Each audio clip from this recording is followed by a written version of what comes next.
Good evening, Big Geeks. I hope you're super well. It's been an incredibly long time since we did a live show, but here we are. And Brad's not waiting for the show to start. He's got a beer already. Well, you and Jimmy were telling me you've been pre-drinking, so I felt a bit left out. Pre-drinking is a strong word. I had a beer with dinner. I mean, dinner? What's dinner? That's not something you haven't been pre-eating. No, I've had a pizza. I'm all good. I'm good to go. Thanks for joining us, everybody. I realise it's a bank holiday weekend, so screw the family. It's Craft Beer Channel live show time. It's been 2 months, so what's more important. Thanks for the countdown as well. I was joking in the comments, but we've been counted right down, and apparently it was too late for the countdown, so apologies. Hopefully this is some people's first ever live show. If it is, we're going to explain how all of this works, but most of what you need to know is down below right now. We are going to be welcoming Jimmy from Unity on in a couple of minutes. We'll be finishing up at around 10 p.m. But otherwise, it's pretty simple. We're going to be drinking through the delicious tasting box, which hopefully you've purchased. And if not, just drink whatever you fancy, really. And we can talk through that too if you let us know what you're drinking in the comments. Other side, Johnny. There's the comments. And down, I forget where the comments are. The comments are over there for me. Oh my God, that way. I think if you're on a phone, it's just at the bottom, isn't it, or something? Might be. No one's watching this on phone. That would be quite painful. I know people do. They sit on their sofas and watch it like on their phone with headphones because people can't stand us, which is understandable. So, before we get too far into the nonsense that is spiraling already, this is the drinking order for tonight. I announced it in a different order yesterday and today. We've just had a little tweak after chatting to Jimmy, and after I realised that the Imperial Porter is 12%. We'll have a chat about why it's still called an Imperial Porter at 12% a little bit later. If you want to comment, ask questions, please do throughout the whole show. We will get to as many of them as we possibly can. If we do miss them, it's okay to keep asking them, but please don't spam us. And if we miss it right up until the end, there is an Ask Us Anything time at the end of the show when we will go through anything that we've missed, so just repost it then. If you have a burning question, super relevant to what's happening, or you just need to say like that you love Brad's cat. Well, Andy K, one of our patrons, has told us he is actually watching on his phone. So there you go. See, I told you, people do it. Yeah. So yeah, if it's a burning question, you really want to know the answer right now, then you can support the channel by using Super Chat. So just below the comments is a little $sign. If you click on that, you can give a little donation to the channel.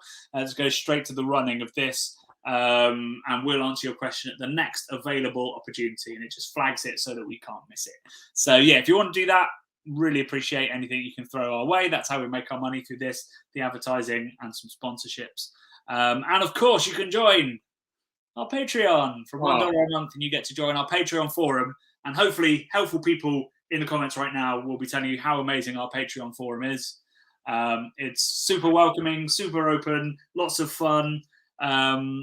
And full of great knowledge, particularly if you're a home brewer as well.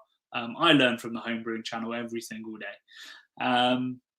So yeah, I think is that all the admin, Bradley? If so, should we get the beer out? Yeah, man, let's crack a beer. I mean, I've already cracked a beer. Crack another beer, he says. So we're going to be starting with the Prinsen, a Kolsch style. I was about to say a Kolsch style lager. I don't know whether I meant that or not. We can have a chat about that with Jimmy as well. Whether a Kolsch is a lager, an ale, or neither. So yeah, I'm really excited about this evening's beers. It's an amazing variety of beer, which doesn't always happen on our live shows because breweries tend to stick to what they know or what sells, whereas Jimmy just loves making everything. So I'm excited to try the wide variation. Whoa! Did he mess it up? No, he's all right. He's all right. There we go. Bradley, how are you? I'm all right, man.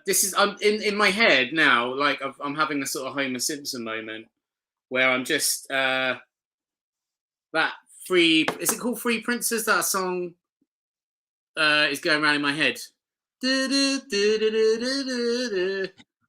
Go ahead now. Because it's called Prinsen. It's just made me think of that. Know that song? That earworm? Nope. You know what I'm talking about? Is it Spin Doctors or something? Unsurprisingly, your singing didn't illuminate it for me. Oh, come on. That's an absolute classic. Sing it again. I can't sing it. Can I play it on my phone, or will that demonetize? We have been demonetized before for playing Beyonce.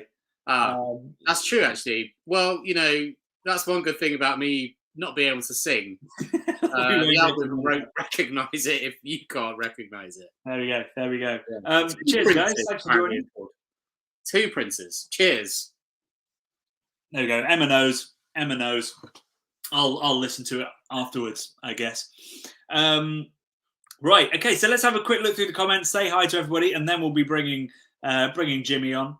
The comments are mostly about Spin Doctors now, Johnny. Sorry.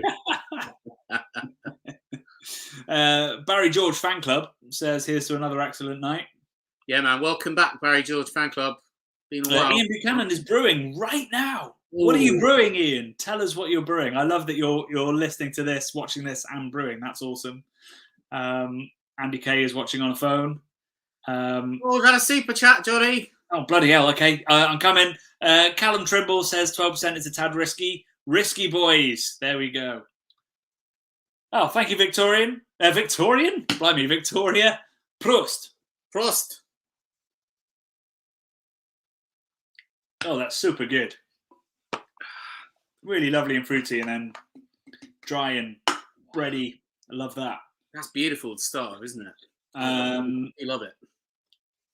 Where else was I? So yes, we've got lots of people talking about Spin Doctors, 2 Princes. You don't know that song, Johnny? Honestly, you don't know the song? I mean, I probably know it if somebody could sing it to me. Maybe Jimmy can. When we get Jimmy on, he can come on with a full-on rendition of Spin Doctors, 2 Princes. Johnny909 says, hope we can get an update on what your upcoming homebrew content. Would love to know what you're going to be brewing. So we've taken a break since the Mountain IPA episode purely because I moved house, and we're building a studio out in my garden, which is just out. Get this right, that way, which is being delivered soon. Like the structure of it, and Brad and I are going to build it. So we had to find a further solution. We thought we could move straight in and start brewing. Not yet. So we're going to do one more, not in the studio, and we're going to be making some sour beer, some quick sours. How much more should I say, Bradley? Don't say any more. All we can talk about is you told me that your muscular friend is going to be building it with us. I haven't actually asked my muscular friend if he'll do the heavy lifting. Okay, maybe you should ask him live on the internet right now.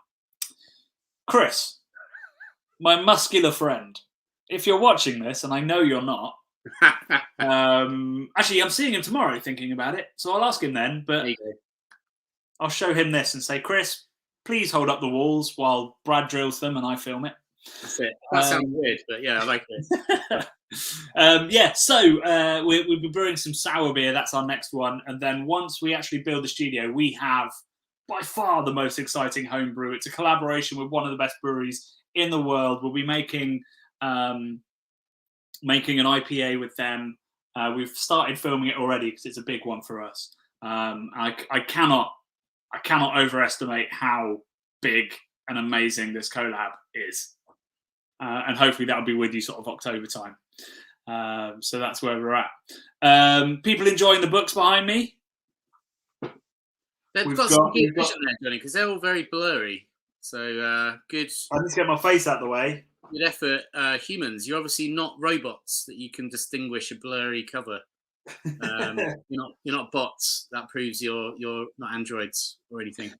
These are my favourite books, and these are the ones that actually made it out of the box after moving house. So these are the ones that I've been referencing as part of my book writing. Nice. And Natalie's book is ace. Are they your favourite books in the world, or just your favourite sort of beer books? Well, yeah. I mean, they're brilliant books, but they're mostly just books that I've been referencing while I've been writing the book on seasonality. I like picture books, Johnny. I don't really like words that much. What kind of picture books do you read? I'll get you some. Hang on. Oh, God. We're down the rabbit hole now. We've got 4 minutes before Jimmy's supposed to come on, Bradley. So this has to be a short derailment. Yeah, it'll be short. Be short, all right. Here you go. Here's Here's a quick one for you. This isn't a book, but it's Nippleless Cage. So it's Nicolas Cage, but he hasn't got any nipples. Sorry, that's a book? No, I just found it near some books, picture books. So this is a picture book here. Look at this, Johnny. I think we should make our next book like this. Massively long and, beautiful. Why not? This one's all about space and stuff. Flying machines. And then, this one here is about hands, hearts, and eyes. And it's just got lots of weird bits of clip art in. Sort of thing I'm into, Johnny. Do you just sit there of an evening with a beer by the fire, just looking at hands, clip art?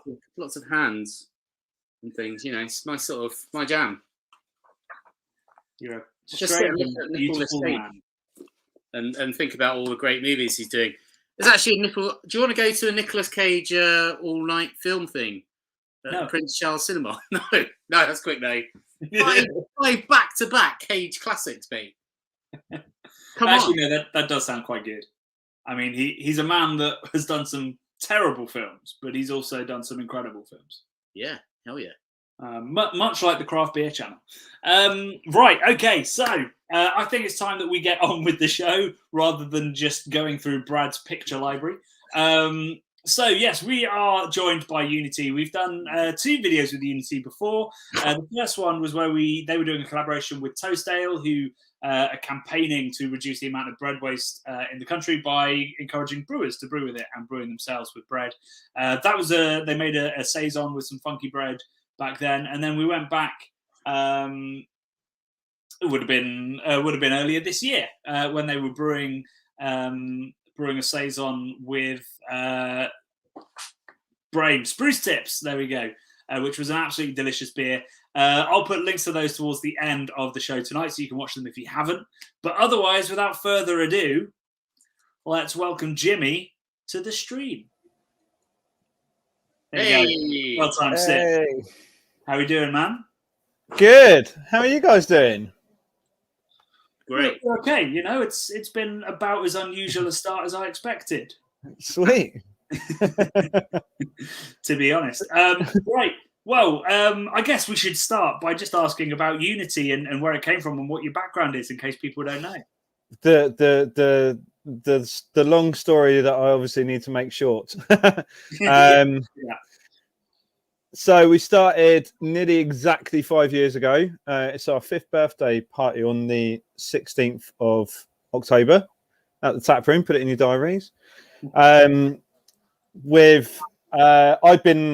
brewed at about 5 other breweries before that, and various other jobs in the drinks industry, and been in hospitality since slightly before I was legally allowed to, and so I was working for other breweries and decided that I wanted to do it for myself, mainly because I realised I wasn't a very good employee, and I just got very annoyed with the way that other people do things, which I shouldn't have done, because people do it in the way that's right for the way they do it. And, I've matured as a human being and realised that now.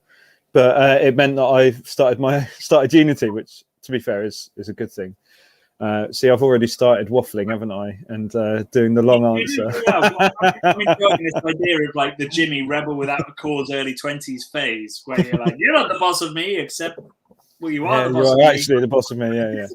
I was like, right now I need to be the boss of me and legit and make it work. And I could genuinely only be really annoyed with myself.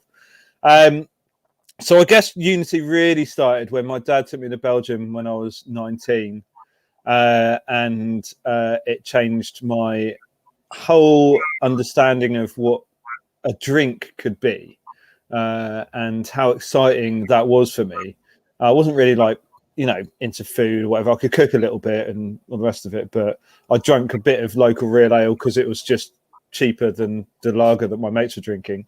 But when I went to Belgium, I was like, wow. And then a few years later, my dad started working. It's all his fault, really. I started working in the States a little bit in San Francisco. And I remember one time he brought me back a bottle of Pliny the Elder, which at the time was the highest rated beer in the world. And I didn't know. I wasn't, I was into beer a little bit.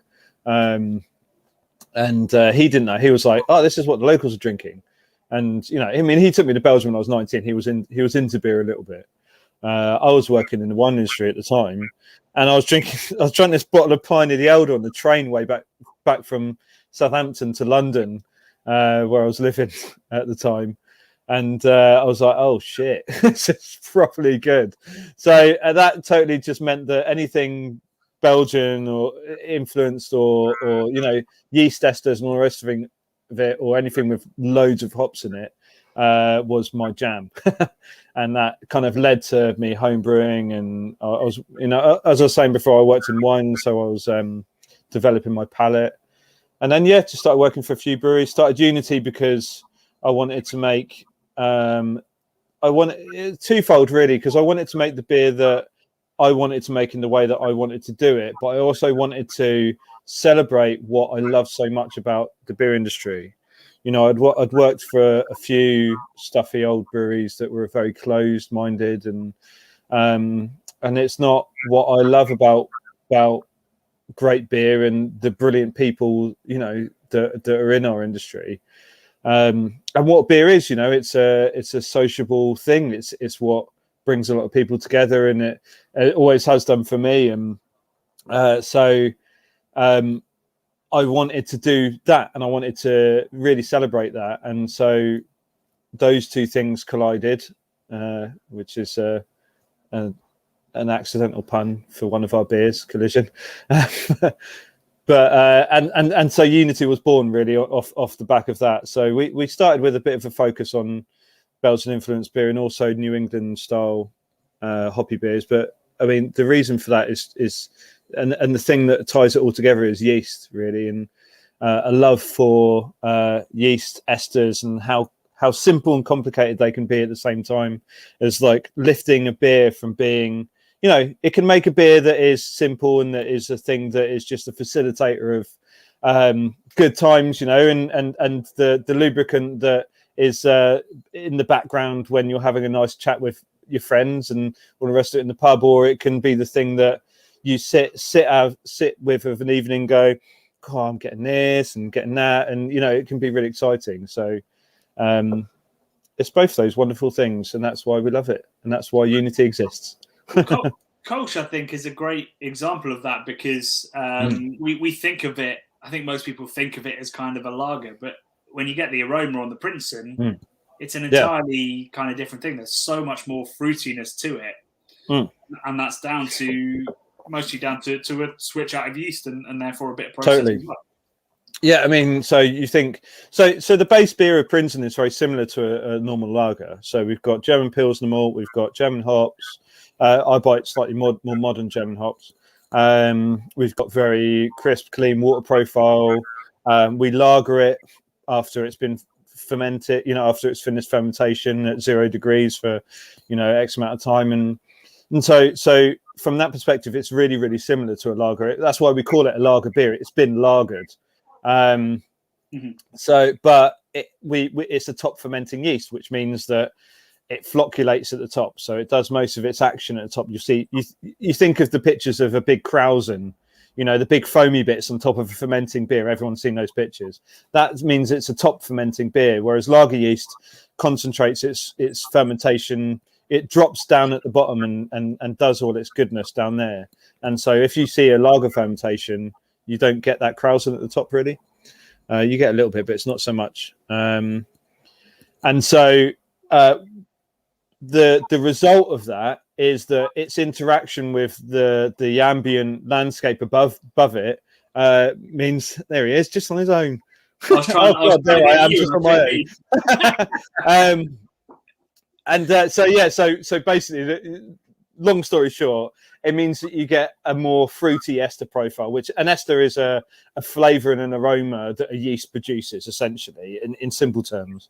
And so, you know, ale yeast will give more fruitiness, whereas a lager yeast can give a lot of that as well, but it just does it in a very, very different way, and it's generally a little bit more neutral and a little bit more crisp than an ale yeast. And so it really is. But Kolsch is great because it's that perfect middle ground between a lager and an ale, and has that flavor profile as well. You know, it does sit in the middle. You know, so if anyone's, you know, wants something, just so it's called Prinsen because we're on Princes Street.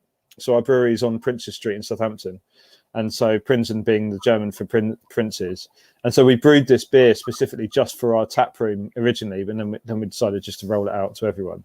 And so, yeah, the first few brews of it, we only sold in our tap room. And we just wanted something that crisp and simple that people could really just use as a refresher whilst having a chat with their buddies, you know.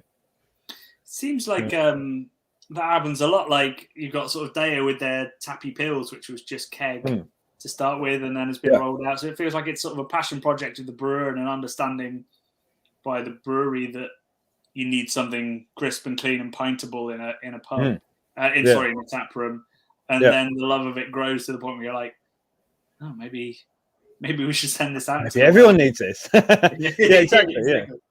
Yeah. I mean, that was it for us. In all honesty, we were only going to brew it just for the tap room now and again, and just keep the kegs in the cold store.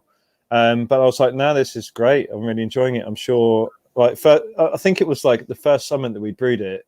I was like, man, we need to can this because I want to sit in the park and drink it. You know. And then we're like, well, it's in cans, so we might as well just bang it out to everybody. And now we do. And that's how decisions are made.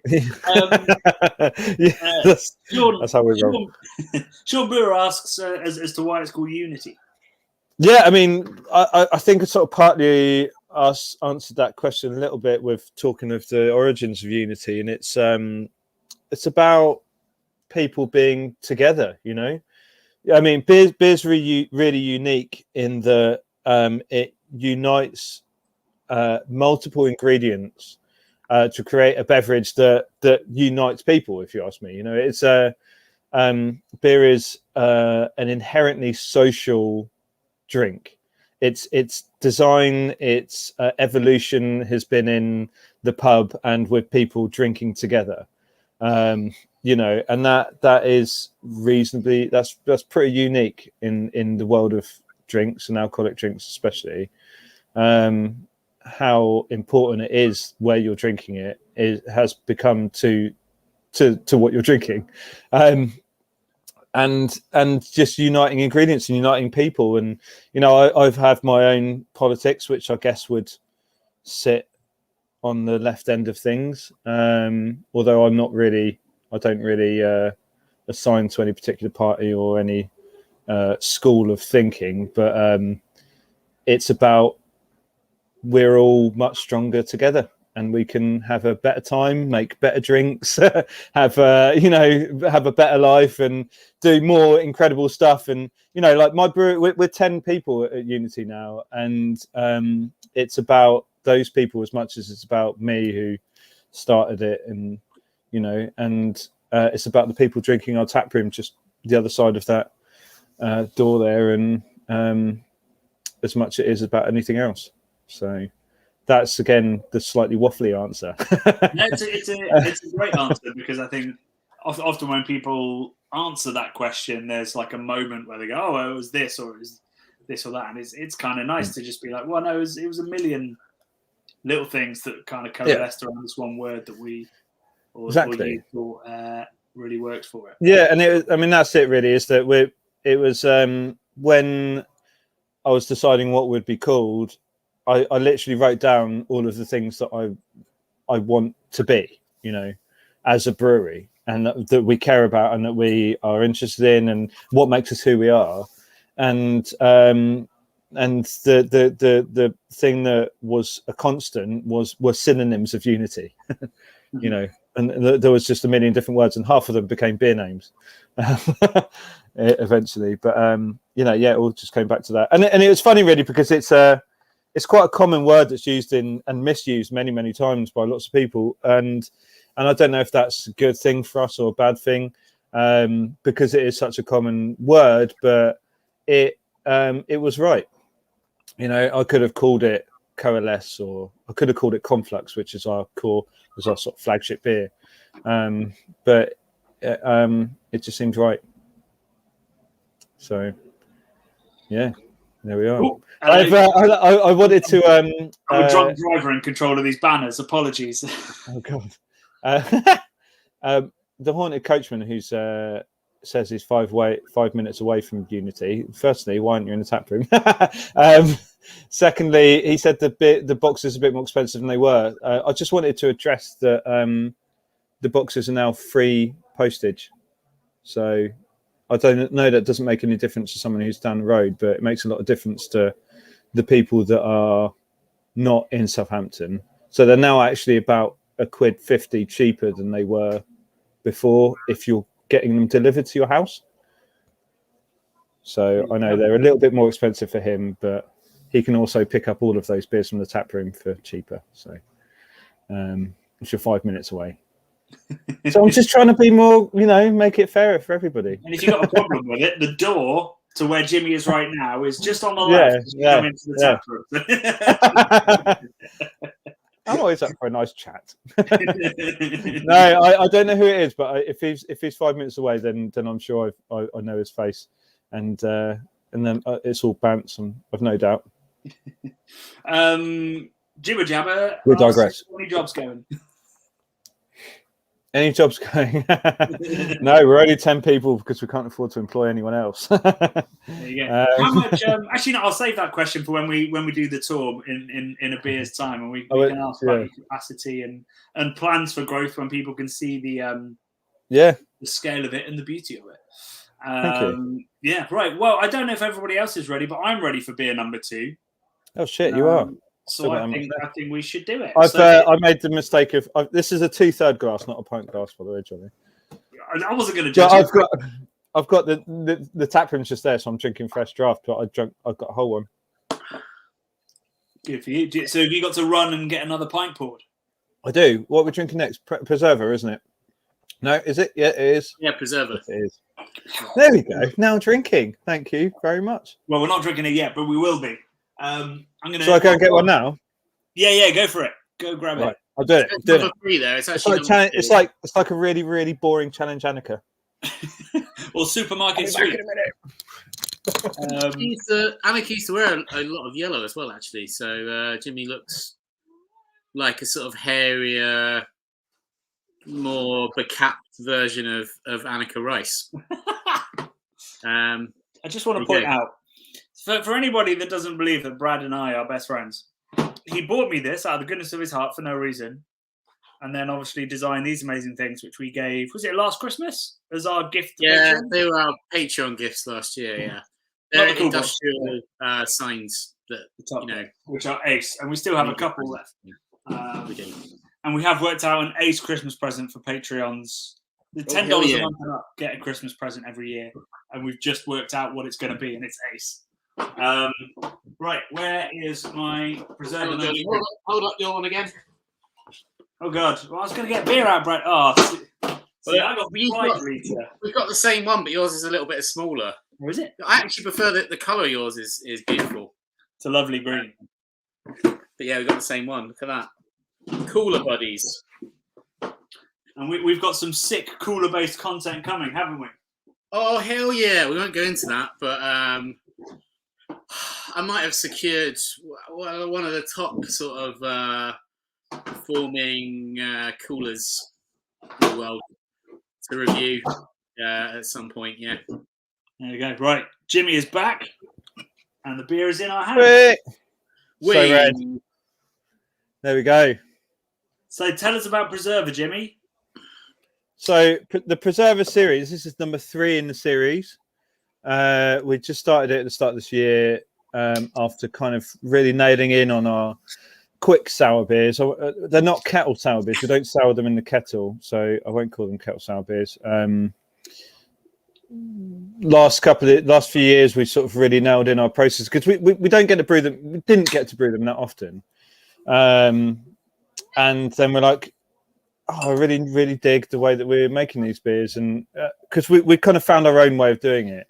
And there's so much affinity with Goza in particular, and especially the way that we make them. So they're live. So we sour in fermenter, and so we don't normally with a quick sour beer, you would kettle sour it. So that means you make a wort in your kettle, you pasteurize it quickly, bring it down to lacto fermentation, which is about 38 degrees ish.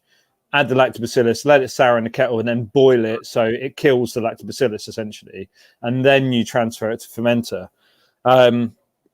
The lactobacillus we use is really, really sensitive to IBUs, and so anything above 5 IBU, it doesn't grow. So we sour in fermenter. So we brew a wort as normal. We don't hop it because it's so sensitive to any hopping, any IBUs. We transfer it to fermenter and we sour it there. And then we drop it to fermentation temperature and add normal yeast. And in a lot of, sometimes it's Gvike, which works at the same temperature as lactobacillus, in which case we don't drop the temperature. And sometimes in this case, it's our house yeast, which is like a kind of version of London L3. And then we add fruit and all the rest of it. But where we add the salt, as a traditionally is done with a goza and coriander seed, it has so much affinity to traditional preserves. So you've got you've got that natural lactobacillus. So you've got so it has that affinity to sauerkraut and stuff like that, which is traditional sour fermented preserves. And then you've got the salt, which is used naturally to preserve, which is used traditionally to preserve things. People see it now much more with fish, but traditionally it was used a lot more. And then like coriander seed, which is if you're ever making pickles, then if you're not using coriander seed in it, then you need to. It's like one of my favorite things is just to eat pickled coriander seeds. It's really, really nice. But so this whole thing together, again with the fruit additions, it brings this whole thing of like traditional preserves, and so it's us celebrating that a little bit. And so the preserver series is always seasonal fruit. And so cherries have just if anyone's got a cherry tree in the garden, like about 3 weeks ago when we brewed this beer was perfect time to pick them. And so so we decided it was the right time of year to we wanted to add one in the schedule, and so cherry was the right choice.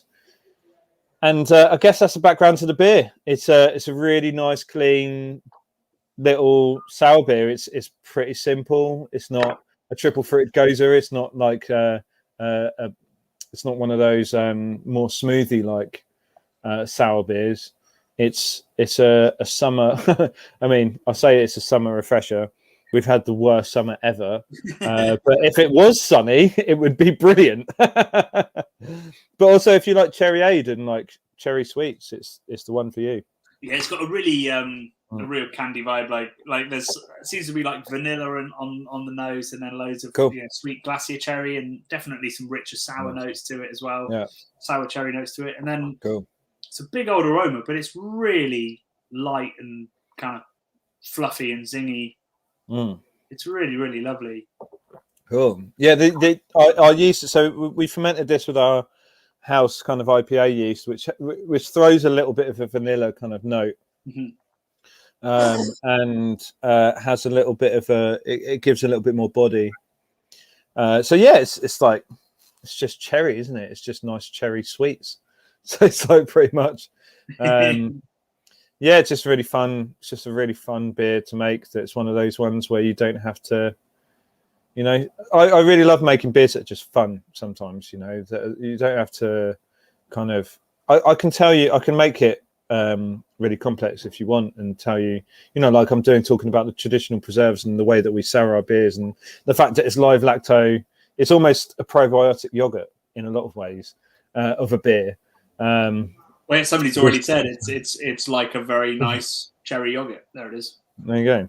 Sweet. It does definitely have that vibe, and we often think of lacto as just a means to an end, to get that acidity in there. But actually, I'm doing lots of research into sour beers at the moment because our next homebrew is going to be one, and looking at the best way to get as much complexity out of that souring process as you can. Don't boil it. For a start, don't boil it. Yeah. So somebody actually asked. Where are we? There we go. Have you tried the Philly sour? So the one where you like the yeast itself does the job. That's Vessel Beer Shop. Hey. Love those guys. Awesome shop and great festival that I got to go to like 3 years ago. Whenever the Before Times was. Coming back. It's probably a year before the Before Times, which is like the land before time now, right? No, I haven't tried Philly Sour. I'm not really that. I like lactobacillus rather than. So Philly Sour doesn't have any lactobacillus involved. It's a yeast that produces lactic acid, and so we use food grade lactic acid to treat our water to reduce the pH slightly. And you can use food grade lactic acid to sour a beer if you really want to. And so I kind of feel like if it's not, for sure, if there's a yeast producing it or if there's lactobacillus producing it, you're going to get a slightly more interesting character. But I just feel like lactobacillus is the king of doing it. So why not? Why? I don't know. It's like it's made it too easy, I don't know. I'm just not convinced. I've had some beers with it, and they're good. Yeah, I've had some good beers made with it, and it's fine. But they're like very heavily fruited, so I don't know what kind of character that it was actually producing, really. Well, our next homebrew will involve us trying. So I wanted to put a bit of interest into it because I could have kind of done a kettle sour, but that's been done online lots with homebrewing. Yeah. Or I could have done a Philly sour, but then you're essentially just brewing a normal beer. So my answer in terms of the content we're doing is we're going to do both. So yeah, perfect. Homebrewing. The joy of homebrewing is experimentation, right? You spend 20 quid on ingredients or whatever it is. When I was homebrewing. Back before I started Unity, whilst I was working for other breweries, it was like 20 quid for the ingredients to make a nice IPA, and if it goes wrong, then you've spent 20 quid, which is like 4 pints in a fancy pub these days, And so it's not the end of the world. Maybe. Yeah, mate. Well, yeah, cheaper than that in Southampton in some places. It depends what you're drinking, really. But yeah, it's great. Like I used to do loads of split batches, so I do like a 20-litre batch and put it into 4 demijohns and use 4 different yeast strains, or dry hop it with 4 different hops and all that sort of stuff. And that I think is what homebrewing is about. So if you weren't doing that, it would be remiss, Johnny. Oh my goodness! Calling me remiss on every other homebrew I've ever done. No. Well, no. Yeah. Well, once we have the homebrew studio, we're going to have 4 fermenters going. Brilliant. We're going to be doing experimentation. So are you going to do Philly sour with one, and then essentially a mixed fermentation with the other two? The other one. I'm going to do. I'm going to do a classic kettle sour and a Philly sour. So you're going to kettle sour? Mm-hmm. Why don't you do what we do? And use lactobacillus and then a yeast. My concern is, I don't know what my concerns are for fermenter souring. Do it. I'll tell you what. Did anyone hear that? Or was that in my head? that was me. Do it. No. You should, I'll tell you all of our processes. It's really easy. The great thing is that you can pitch lactobacillus and Kveik at the same temperatures, and so you can either pitch them at exactly the same time, which we have done a couple of times. Because Kveik ferments so aggressively, it eats a lot of the nutrients that lactobacillus needs to sour. So you have to add more nutrients. Or you can pitch after. You can pitch the Kveik after it's soured. But either way, like you get a really, really nice souring at the same temperature, and it does a really great job. And you get it. You don't get any of the. So the breweries in the States that do exceptionally good kettle sours. You've got me down a rabbit hole now, Johnny. exceptionally good sour. We're here for a while. Exceptionally good sour beers. Spend a lot of time pulling off trub before they start boiling it and all the rest of it. And because if you kettle sour, if you sour and kettle, so you are boiling off that fermented wort to kill the lactobacillus. If you don't pull all the crap off, you're boiling trub and reintroducing it into your beer, and that will more often than not get you undesirable flavors, which is why we don't do that. The people that do it really well spend a lot of time like pulling crap off the bottom of their kettle, and they make they put quite a lot of effort into make sure they're not reboiling too much of those things that have dropped out and are undesirable and will create off flavors. And so the best way to do it, if you're not worried about having live lactobacillus in your kit, which if it's the right strain that is not going to do anything above 5 IBUs and so won't grow and won't spore form and all the things that people worried about to, in their canning lines and all that sort of stuff, then just do it in your fee. I don't know why more people don't do it. But what if I wanted to do a hoppy sour? What as in add some Whirlpool hops? Yeah. Well, actually, I probably wouldn't want to do that. I probably just want to do that in the fermenter as well. Yeah, when we do sour IPAs, which we are drinking one of, we're drinking Electric Dreams. We are. Is that on the list? Yep. That's just from the dry hops, right? And it really does make it the addition of dry hops really brings that IPA like character to it, rather than it just being just a dry hop sour. I don't think that gives it justice. So we called it sour IPA because I think it does bring. We'll come back to this because I'm aware that Homebrew might not be. Homebrewers are probably loving the last. Yeah, but everyone else is like, I just want to drink beer, man. We've lost 5 viewers during that. So we had a super chat back there. Loving the chat when it's convenient. I'd like to ask Jimmy what size their kit is and what size kit they started on. Loving beer. Well, we'll give you a little tour in a bit, I guess, can't we? We're just here. Yeah, give the numbers and then we'll take the tour in a bit. Yeah. We are 20 hectolitre, which in barrels is about 12.5 in old money. We've got 6 FEs, so we have the capacity to brew about twice a week at the moment. We've got another 2 FEs arriving soon, which will help us brew more lager. So it won't increase our capacity that much, but it'll mean that we can brew a little bit more of our core beer Conflux, which is the thing that people want to drink a lot of by our sales figures and how much we run out of it. Because we keep running out. But yeah, so we're going to increase slightly. That will bring us up to 8 FE. So whatever, 8 times 2, 160 hectolitres of fermentation capacity. But yeah, that's like 2 brews and 3 brews and 2 brews and 3 brews, week on week essentially. So we're still really low. I mean, we're still looking at just shy of 2,500 hectolitres a year. So pretty small. We're a small brewery, but I like it that way. It's I don't want to have a big company with lots of staff and lots of things, lots of plates to spin and a lot to manage. Really, I'm not brilliant at doing it with 10 members of staff and what we have doing it now. So I really could do with more staff. Actually, I could do with more staff to do the things I'm not very good at. But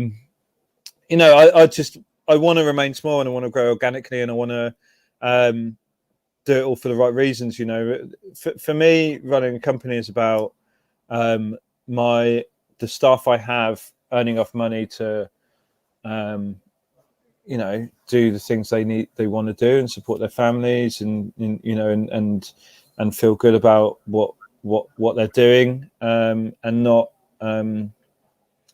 but not be big for the sake of being big.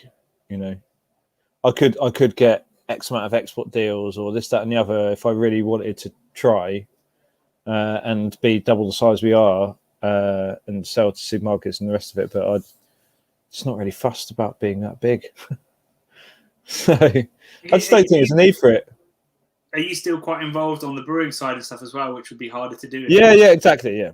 So I do well. my brewer Matt is just his first recipe's in the tank now. So I do 100% of the creative side of the business, as well as, you know, managing all the stuff, and occasionally jumping in. About once a month I'll do a brew or two, but mainly I just do all of the kind of thinking and stressing.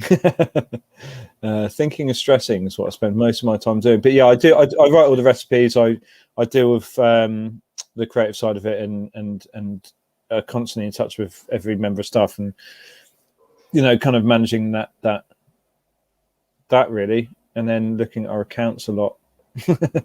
Crying. We do that on the craft beer channel as well. It's always tears and never smiles. So we've got lots of technical comments and questions about what we're talking about lactobacillus and hop resistant lactobacillus. Yeah, lactobacillus brevis. Good old little brevis. Yeah. The Haunted Coachman asks, any chance of rebrewing College Street Pale? I don't know that one.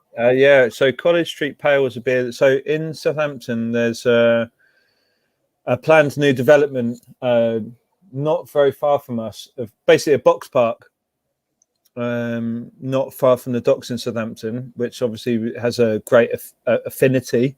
So a kind of retail and office and events and bar and all the rest of it space in Southampton, which would be really, really great for Southampton culturally and all the rest of it.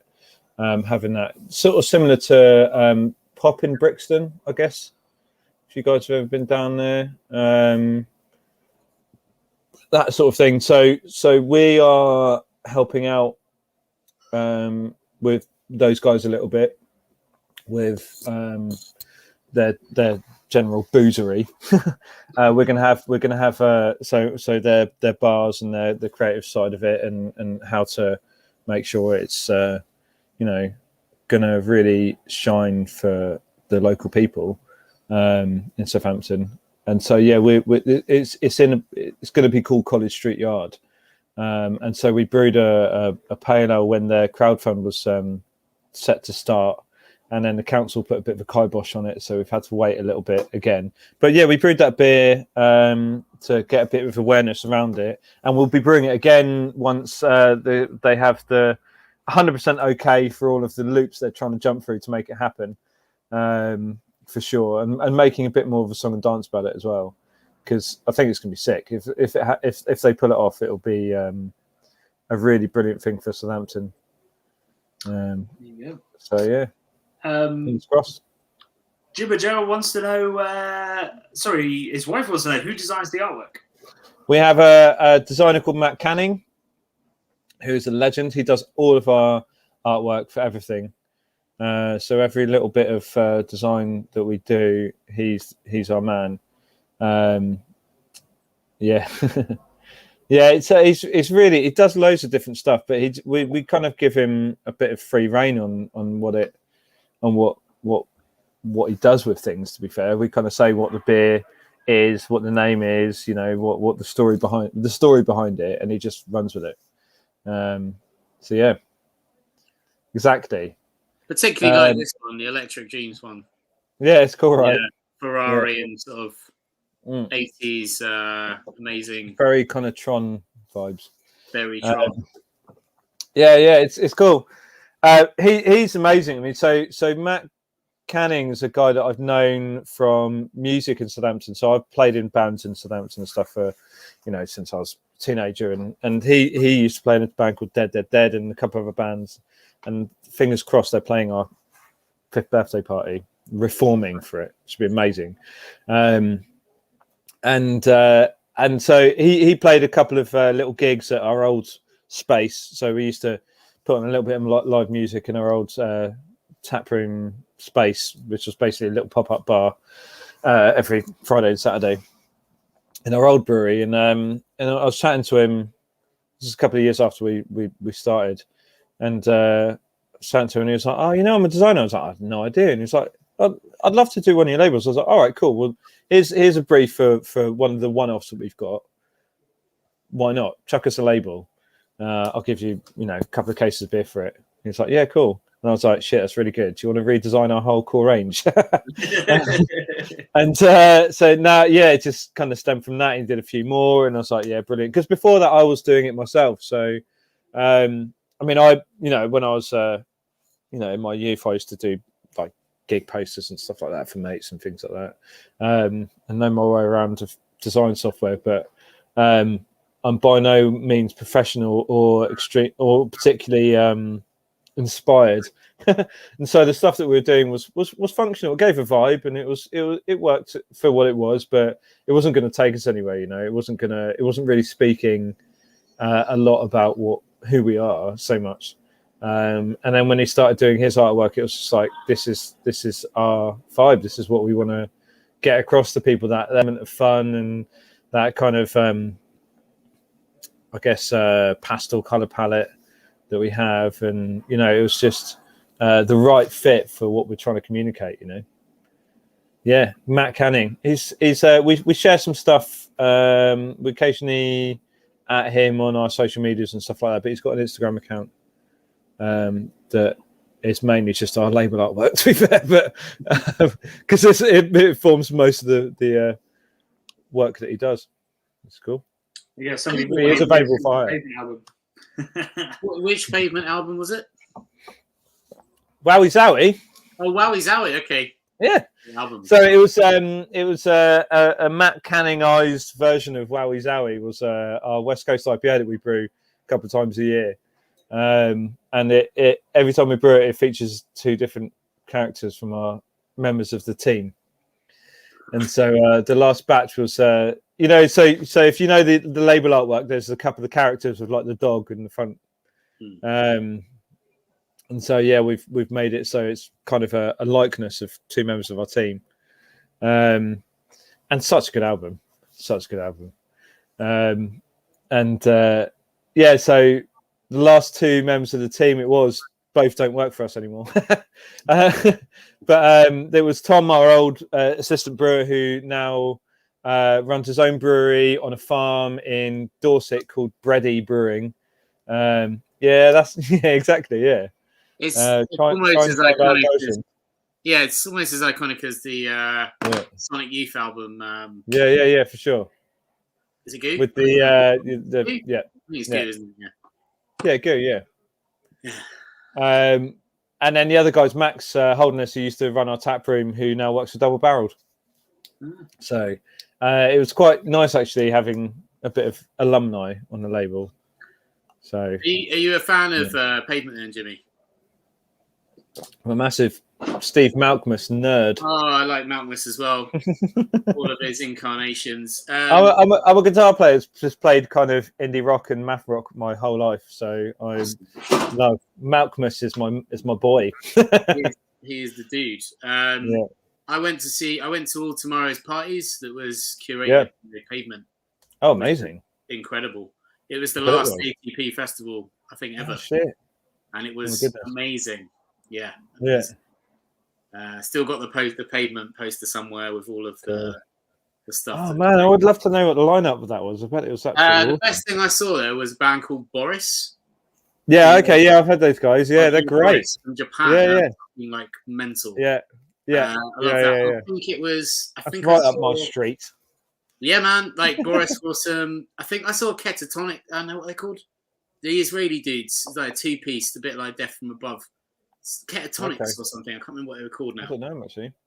No. Yeah. They're mental anyway. They just wear pants, no shirts or anything. Brilliant. Like a drummer and a bass player. I don't know, like Death from Above, sort of basically. Excellent. They were like hanging off the light shades and stuff. It was. If you don't see a two-piece in their pants at all tomorrow's parties, it's not all tomorrow's parties, right? Surely. Yeah, that's it. Yeah, that was. I think I went to. I can't remember who was curating it, but it was like Battles and people like that there, and great maths rock band there for sure. Yeah, it was full on. I think Oh shit! It was very mathy. It was very math rocky. Nice. That year, but that was actually playing in London tomorrow. I was tempted to go. No, can we call them math rock? They were math rock when it came. Foles, yeah, they're kind of. Yeah, they had that. They're like the poppy end of it, weren't they? When they first came out, they were definitely math rock, but they were for sure. On the lighter sort of side of it. Yeah. The bassist of Foles went to my school. Oh yeah, he's cool. Anyway, claim to fame. Next beer. Well, if you want to claim to fame, Radiohead went to my school. That's you always know what else. David Mitchell. Craig David went to the school next to my school. Oh, it's nearly great. It's nearly that's pretty good. Who famous went to my school? The guy from the Delays, I think, went to my school. Not the Delays. Do you know a band called the Portico Quartet? They're really cool. Yeah, I know them. Jack and Milo from the Portico Quartet went to my school. They play on what's the name? It's got is it a hang drum? A hang, yeah, it's a hang. Yeah. They're really cool. It's a round xylophone. Yeah, amazing. Yeah, I've seen them a couple of times. They're like the year below me at school or something. No way. Yeah, they're nice guys. I used to occasionally go skateboarding with them. I actually I directed a music video for a maths rock band called Maths Class years ago. Maths Class. Yeah, I'm glad that they actually put the S in maths. Maths. I think it was Maths Class or math. It would be disappointing if they're math class. Yeah, maths. Yeah. I always do think that it shouldn't be math rock. It should be maths rock. Right. Exactly. Way more mathsy. Because we don't say math here. Say maths. Get it right. Or mathematic rock, maybe. Yeah, maybe. Yeah, if you want to go that far. It's making my eyes water. Anyway, wrestling silly conversation on the tracks. It's time for Secret Tape. Hey, maybe that's quite a suitable name. That camera's not coping well with that, is it? I score! Yeah, so this was our Taproom social media manager's fella. He was like, please make a beer called Secret Tape. And I was like, yeah, that's a great idea. I need to go and get one. You need to go get one, and you can slag it off before I'm back. Exactly that. I'm going to tell you how awful. Right, won't be a sec. We'll tell you that California IPA isn't a fucking style. Smells great though. Oh my god. Oh. See, I miss that aroma, Bradley. Don't you? We haven't got the beer in the glass. I haven't even cracked it open yet, mate. I'm still struggling here. Hang on. Give me a sec to catch up. I'm hoping that West Coast IPA, no shade against New England, but just the balance is struck, because that just smells of. Oh, come on! This is the only beer. This is the only beer that we're drinking that I don't have on draft.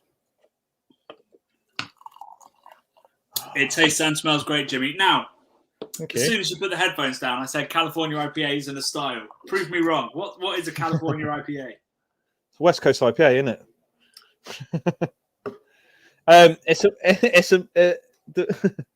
So I am a massive fanboy of Green Cheek Brewery. I love them, and breweries like Cellar Maker and who else does really good one? Highland Park and Temescal, like all those like new school West Coast guys. Like I just love what they do. Like their whole vibe is really akin to what that kind of like very modern, very inclusive, very fun and celebratory, whilst doing some trying their best to really push what IPA can be really. So one of those guys, or all of those guys, coined California IPA essentially, and the idea is it's the distinction between California IPA and West Coast IPA is that California IPA is very modern hops, so very juice forward. So going back to like traditional West Coast IPA, right? You've got really piney, really citrusy, some caramel's, and so you've got that caramelly thing to balance the bitterness and all that kind of stuff. But you've also got, but you have that bitterness and you have a really clean yeast.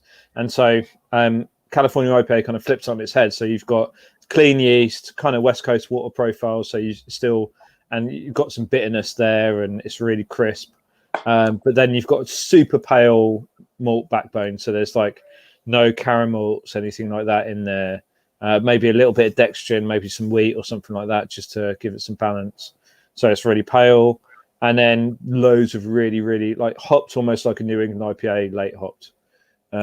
So very modern West Coast IPA that if you called it a West Coast IPA, loads of people would be like, oh, it's not West Coast IPA, it's not Pioneer, or it's not this, that, and the other. It's its own thing. And so I made that differentiation so people do understand that it's not a trad West Coast IPA, which we do. When we call something West Coast IPA, we're brewing it in for us, it's a nostalgic. We're going for a nostalgic flavor, whereas California IPA is looking forward in the West Coast genre, if you like. Okay, so I'm starting to see it. So now my next question would be: Do you use or recognise the term mountain IPA? I don't use it because I think that it's used less than California IPA in my experience. It's used by a couple of bigger breweries, but there's less breweries that use that. And I think that mountain IPA is a little bit different. I don't know, really. I kind of feel like that it's mountain IPA is a little bit looser, whereas California IPA is got a bit more of focus. From what you said, mountain IPA does use those juicy yeasts. Whereas this one perhaps uses a cleaner. I mean, it's all California IPA is straight up Chico, USO 5 or LA or WLPO 1. Yeah. And so if Mountain IPA is using those juicy yeast, that's a different thing. But I like how there's this that people are experimenting with West Coast IPA and trying to take it forward. Really, it should just be modern West Coast IPA. And that's because like Stone always used an English ale strain for their West Coast IPAs, and if anyone says that Stone IPA isn't West Coast IPA, they're complete, basically bonkers. And don't drink enough beer. But you think like IPA's evolved and changed and the rest of it, so there's no reason why we shouldn't just call California IPA or Mountain IPA or the rest of it just West Coast IPA. It's just modern West Coast IPA, right? And some brewers do, Alvarado Street, who we collaborated with recently, their West Coast IPAs are California style IPAs. There's no caramels or centennial hops in sight, so and they're been going for 10 years in California, so they can dictate. The California brewers dictate what West Coast brewers dictate what West Coast IPA is, right? Who are we to say what it is? We're not there. Jimmy, we're influencers. We tell you what it is. No, that's it. So I don't know. I mean, again, I digress and waffle on because that's what I do. But I just dig it. We just call it something different so people understand it a little bit more. And for me, people getting what you're drinking is the most important thing about anything. So I want people to have a really good, positive experience. And if they pick up a beer that I've called West Coast IPA and they don't feel like it fits what they were expecting, then that's not. That's a shame for me. So we call it something different, so they maybe have less expectations, and then they go, "Oh, read the back." And we have recently changed our back labels, as you'll see with Preserver that you have there is our new back label, where it's a lot clearer, right. And you can read it a lot better. Yeah, exactly. So it's not on its side, yeah. It's a lot more legible for people that have to wear glasses and things like that. So. For and so they'll go California IPA, what's a California IPA? Look on the side, and then it makes a bit more sense, So Whereas if they go West Coast IPA and then they drink it and they go, oh, it's really fruity, in like a very modern, I mean, what do we hop this with cashmere and stuff like that? So you get like it's pineapple and melon and a little bit of coconut and lots of like fleshy tropical fruits, some lychee in there for real as well, rather than the lychee thing that people say Citra tastes like. And I've never got that. But this is normally we'll fine our California IPA so they're clear. So we add a vegan friendly silicate fining just to brighten them up, and that helps remove some of the proteins, and so it actually tastes a bit crisper as well. But for this, because we double dry hopped it, I wanted all of the hops to sing as much as they possibly could. So we decided not to fine it in this instance, whereas normally we do. And so it is pretty hazy. So it is, I guess it's kind of West Coast haze in a lot of ways, where it's... That looks even hazier, your one, Jimmy, than ours, I think. Mine's pretty hazy. Yeah. Or maybe it's... Yours is clearer than ours. Yeah, that's weird, isn't it? Have you poured the whole can? No. Maybe. Yeah, maybe yours didn't move very much. You get the haze. But man, that hop combo, so Cashmere and Eldorado and Brew One, it's my favourite thing in the world right now. Brew One for the win. I love that hop. Oh, man, Brew One. It's so underrated. It came out at basically the same time as Idaho 7. It just got completely dwarfed by Idaho 7 because all the breweries just went mad for Idaho 7. And Brew One got a little bit forgotten about, and I just love it, which is why we did a single hop Brew One pale ale recently, or not recently, I guess maybe 4 months ago now, maybe 3 months ago. That's all using craft beer, Jimmy. Say again? That's all. Yeah, exactly. Yeah. Everyone's forgotten about it. Right, I think it's time for a tour, if that's all right with you. Yeah, man. I think totally. Everyone would love to see it. Bradley's so excited. He's I've got a full battery. There we go. We're going full BoJack Horseman. Wop, wop, wop, wop, wop, wop, wop, wop. I don't know what that reference is. Apparently, it's a more niche joke than I thought. Somebody in the comments will get it. Anyway, cool. Yeah. So talk us through the brewery. We apologise. So here's my office. That room is open. There's some artwork that my sister, my lovely sister Fran Haverley, who's a published writer as well. That's my brother. You're going full screen, Jimmy. Don't be God. So, it's the time when the tap room's got. It's bank holiday weekend, so the tap room's really quiet. Got some people there. I'm going to go over and embarrass our tap room staff. It's amazing. Hey, Connie and Charlotte, say hello to YouTube. Hey, Connie and Charlotte. Yeah. Connie and Charlotte are legends and make stuff happen in the tap room, who are awesome. And keep it alive. It's Pride in Southampton today, and I think it's in a lot of places, so we're flying the flag. Oh, yeah. Nice. Our tap room from the bar area, here we are. You can see we're pretty quiet. We were actually really busy earlier on, but I think bank holidays happened, don't they? Yesterday was rampage, so who knows? Thanks, Johnny. Oh, some people in the yard. Here we go. This is our beer yard. Nice. Hey, everyone, say hello to Craft Beer Channel. Hey, there you go. Sweet. All right. There we are. You are really Challenge Annika, aren't you? I know, look at it. I know. So I'm just walking onto the brewery floor now. Hold up. Oh, there you go. There's the money shot right there, the brewery. Nice. Yeah. Shiny. The brewery. Yeah, that's good. Canning line. There it is. How many cans are you doing a minute there, Jimmy? 25-ish. 25 to 28. It's nothing every special. 2 seconds almost. Yeah, basically a case a minute. It's fine. For the scale we are, it's absolutely perfect. So yeah, I might call you Machine Gun Jimmy by how many cans you can pump a minute. So I'm going to go. Look, here's up on the gantry. You get the full view. Be careful up there. That's high. So here's where we are. So yeah, this is Merganshi. Show you in a nice clean boil kettle. Oh. Not very interesting.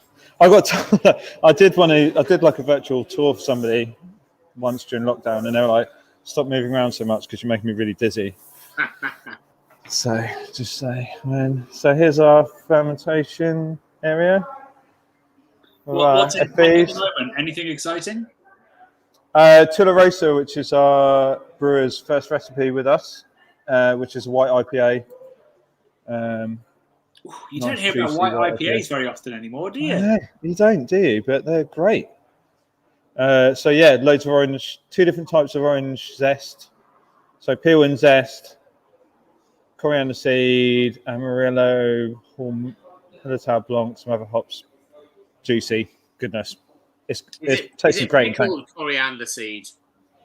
Say what? Pickled coriander seed? Sadly not. Oh. That'll be for another day. Because I'll just eat them. Cold stores in there. There you go. It's all our kegs in the cold store. Nice. So there's no point in taking it. It's really noisy. And then we've got. I mean, you've got literally no idea of how it moves around. Our malt store, just here. Like that's our grist case there. So malt store, and then all of where we store all our hops are in a couple of freezers just down there underneath some. We're doing a couple of beer. Well, we've got quite a lot of juniper berries there that aren't foraged because we haven't been able to forage any this year because they're not ready yet. And what else is there? A lot of sultanas for beer. The next beer we're making with toast ale. We're making a bread and butter pudding porter. Oh my god! For them. So a lot of cinnamon, a lot of sultanas, a lot of vanilla in a kind of 5% porter. Any diacetyl in there with the butter or? Well, if I could. Thing is, Brad, we're just so good at our processes that diacetyl just doesn't exist in our minds. You're gonna have to add in manually, though.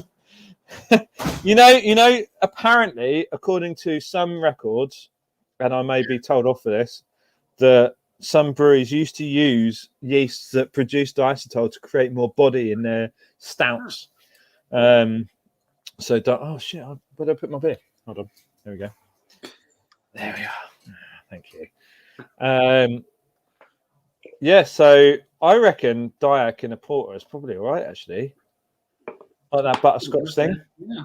I actually want to experiment with deliberately putting off flavors in the stout. I think that's interesting. I think it, like a pastry stout or something could take it, right? You could just go mad. Yeah, it'd actually be nice, right? Yeah. I mean, the thing is, we do so much to make sure it doesn't happen in our beers that I think we'd really struggle to actually make it happen deliberately. Yeah. But I'm not taking my own horn out. I just think it'd be really weird. Something so bad that it becomes good. Yeah. No, it's not bad. I mean, it's like in a really I don't know, like in a proper old school like bitter. Yeah. A little whiff of Diac. It's actually great. Lifts that body, gives it a little bit more interest, and is actually quite traditional.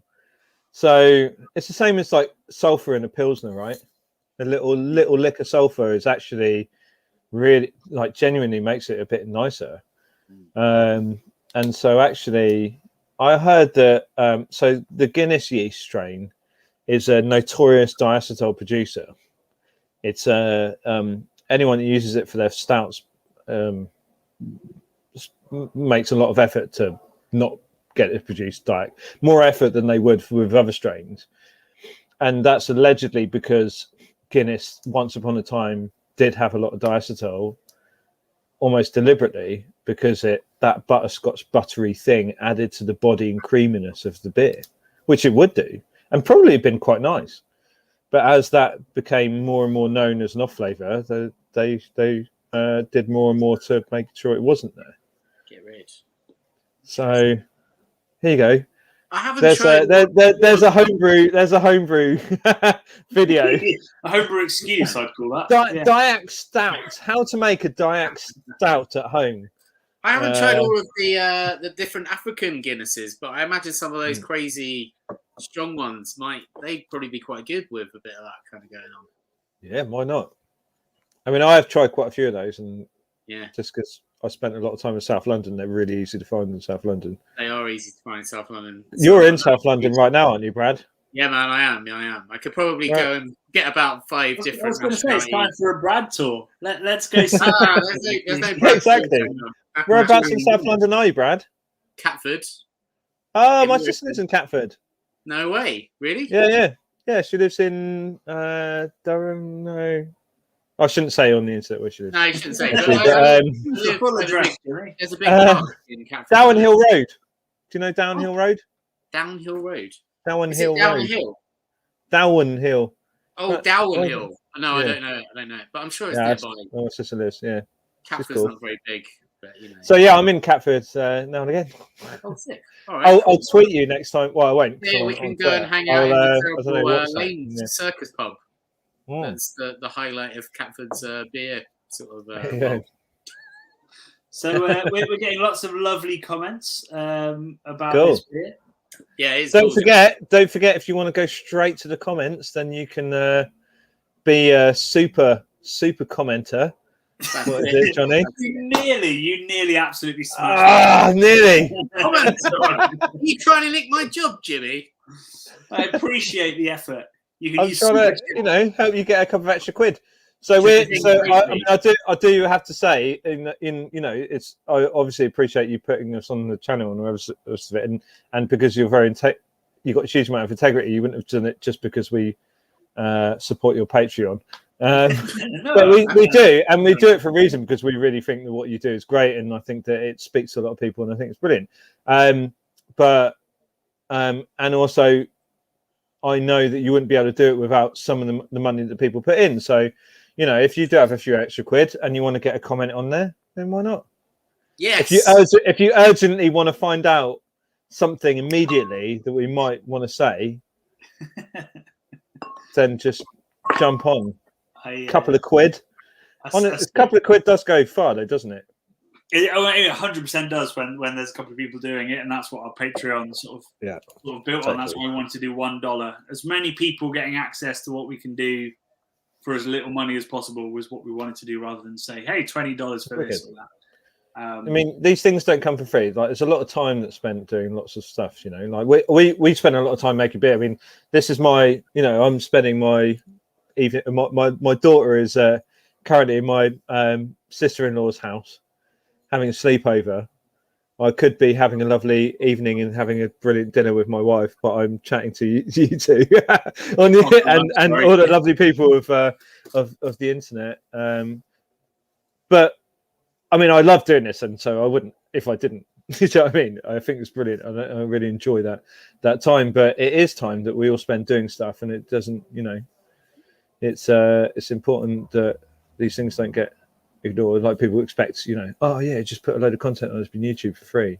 It's like you just spent huge amounts of time putting the thought into it. It's like. Yeah, I appreciate you looking at it that way, because it's an interesting one. You probably have it the same. Like, we turned our hobby into our job, and maybe to some extent you did, turning home brewing into professional brewing. Yeah.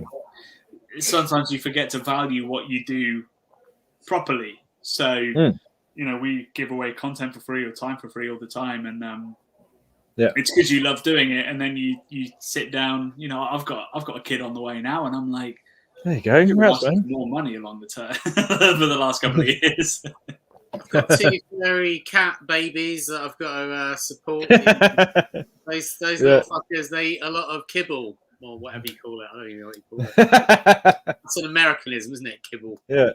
But yeah. But it's I pay my TV license for the BBC, and that's whatever it is. Why shouldn't I pay a couple of quid to watch you guys? The ultimate passive income TV license, isn't it? I spent so much time as a freelancer, going, what is passive income? The BBC's got it all. Super chat, come in, man. Oh, super chat. Get him in. Vessel. Another of our Patreon sponsors, actually, Vessel. The wine collabs. So he wants to know about the wine collabs. Go check out Charlie Herring Wines on the Instagram and the internet, on other places. We are working really closely with Charlie Herring Wines, who are local to us. They're about 20-ish miles away from us in Lymington. And we're doing loads of stuff with them for the future. So it's all longer term stuff. So things that take a lot of time, which his wines do, you know. So he's a very small scale, incredibly good, I guess you would say, natural wine, low intervention wines. And he makes his own cider as well, which a lot of them are aged on his the skins, the grape skins. And last year we did a beer aged on his Riesling skins. He grows the only Riesling in the country, of which I think hopefully next year we'll be lucky enough to get a wine from. And otherwise he's been using them for blends and things. And so yeah, we made a wild kind of sour beer. Very, very simple on the beer front to really make it all about those Riesling skins. So I guess it's like a skin contact beer. So like an orange beer, but not very orange. It's very pale actually. And but also we're doing. Go on, sorry, Johnny. I was going to say I tried an unbelievable. It wasn't ready yet, but I think it was a wit beer that you'd aged maybe on this Riesling. Yeah, that was it. Yeah, that's the one. That's our first. Unbelievable then. Yeah, so what we did with that, and it's just this is the start of our ongoing project now, and we're having a couple of drinks on Thursday next week to start planning the next few years worth of projects actually, which is really, really exciting. It's all going to be under our May Provisions side project banner for reasons that we'll talk about later probably, or time's ticking, so maybe sooner. So I've got to go and watch the People Just Do Nothing film at 10:30. So I've seen it twice already. I've literally. Don't tell me what happens because I'm going to watch it at 10:30. Mate, I love it. I absolutely love it. Johnny, we've had 2 super chats come in that are going to expire. Go super chat. Let's hit them. Chris Russell, who do you think is doing the most exciting, interesting beer in the UK at the moment, other than Unity? Thank you, Chris. That's you. Mills. Good shout. Yeah. Probably the best mixed fermentation beer in the country, and just great every time. Who else is really good? I mean, the people you know, just the people you know that are doing it. They're the people that are doing it, because we're all drinking the same fucking exceptional beer at the moment. So, you know, but Mills are very hard to get hold of, but are worth it. Really, actually worth it. I think. From my point of view as well, like if we're talking the most exciting and interesting, meals are probably top of that list. I think nobody's taking the traditions of Belgium so seriously, but also tearing new kind of parts with stuff like box bick and things like that. But I mean, that's like they're taking like traditional mixed fermentation Belgian beers, modern American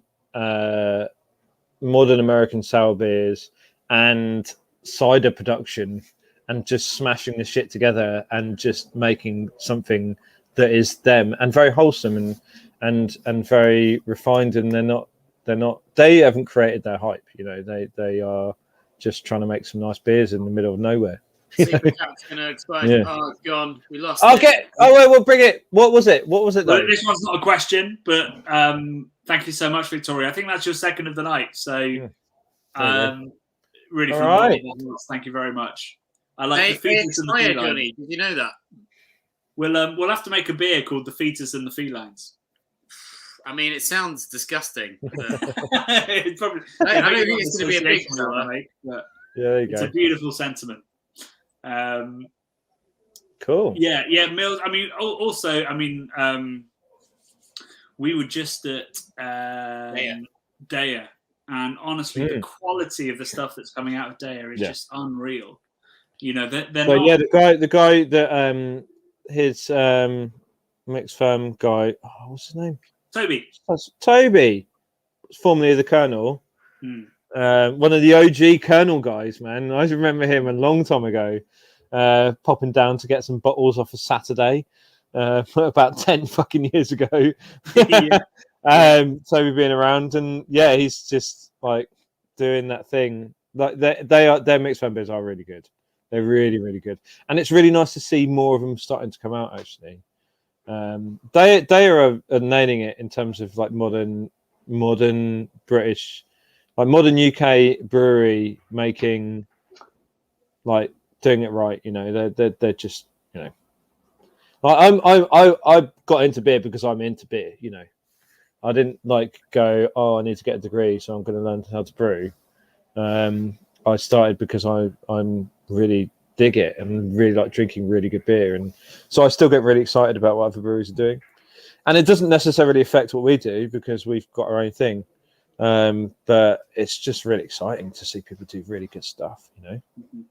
So, I should give a little shout out. Just thought we need to move on because we were so on schedule and now we're falling behind. But on the subject of meals, I'm very excited about Crossover Blendery, who are just down the road from me, and we did a video with them a couple of weeks ago, making really beautiful. Like at the moment, they're blending really young, spontaneous beer with fruits, but they're going to start building up that base to do, you know, proper lambic inspired stuff. But good on little breweries doing it. It's a small market for it, but it's a good one. You know. Yeah, exactly. Yeah, it's really great to see that it's going to be more unique to Britain beer, and their focus on British fruit as well. Like they were like, there's 250 varieties of plum, and we want to get around them all. You know, that's an exciting prospect to just shit. That's amazing. I need to think more about that. Like, you know, so Southampton Common has got the most amount of varieties of blackberry anywhere else in the country, just on Southampton Common. So it's a big park. That's still technically common land, so you could put your cattle there for a graze if you really wanted to. Although I don't think anyone has done for about 80 years. Can I set up a sort of grad encampment there? Can I come and live there? Maybe, I don't know. How maybe, are you maybe livestock? I've got some. I've got 2 cats. I don't think you can do that on common land, but why not? Give it a go. I mean, I've seen quite a lot of people that have tents in the bushes in the common. Is there a stream that I can? A different kind of vibe. Yeah, there is quite a few. Yeah. Oh, brilliant! I'll come along. There's a horrible image of you now. Anyway, there is the most amount. The more important thing is that there is the most amount of blackberries, the most amount of varieties of blackberries anywhere else in the country. I didn't even know there were different varieties of blackberries. There's absolutely hundreds, and there's the most amount of them in. So I go picking blackberries for like jam and shit like that every year. I don't use them for brewing stuff because it's you just have to have so many, and so I just use it for home fun. You know, I mean, I have like done some for the wild stuff that was home brewing and things like that. I've done kind of lambic inspired beers with the local blackberries and stuff, and it's nice and the rest of it. But we just can't get enough to do something worthwhile at Unity, and so it's just for me, for personal. But it's a great place to get your blackberries. Where did that come from? Why did I start talking about that? I don't know. Plums. I did. Plums, mate. We've got another thing. Plums. That was it. You and your however many varieties of plums. That's it. Yeah. Southampton. Loads of blackberries, mate. Says, Will, this must be the place be released, please. And big shout out to Unity Craft Beer Channel for doing what you do. Cheers, Warren. This Must Be the Place was a beer brewed by one of our former brewers, Jim, who now is the head of production at Double Barreled. And you will have to ask them. Yeah, and that's like so. Nocturne was a porter we used to brew, and that was really Jim's baby, and so we don't. I let him take that with him, that recipe, you know. So our respect for him as a brewer and as a a former member of staff from us. And there's things that's like, well, I would, maybe I should take this and keep it, but because he did it for us, and so technically we've got intellectual rights to it, but I wanted him to take that with him, and this must be the place is one of those because it's vibe Rye and Simcoe Pale. If he wants to brew that wherever he's brewing again, then he should do really. So are you Talking Heads fan, or was that? Yeah, I'm a massive. He's the big. He's got 2 Talking Heads tattoos on his arms. Whoa! Yeah. But I absolutely love the Talking Heads as well. So yeah, that's why it like 100% passed the the inspection test. Yeah, exactly. Yeah, and he was like, "I've got this idea." I'm like, "Yes, that's great. Do it."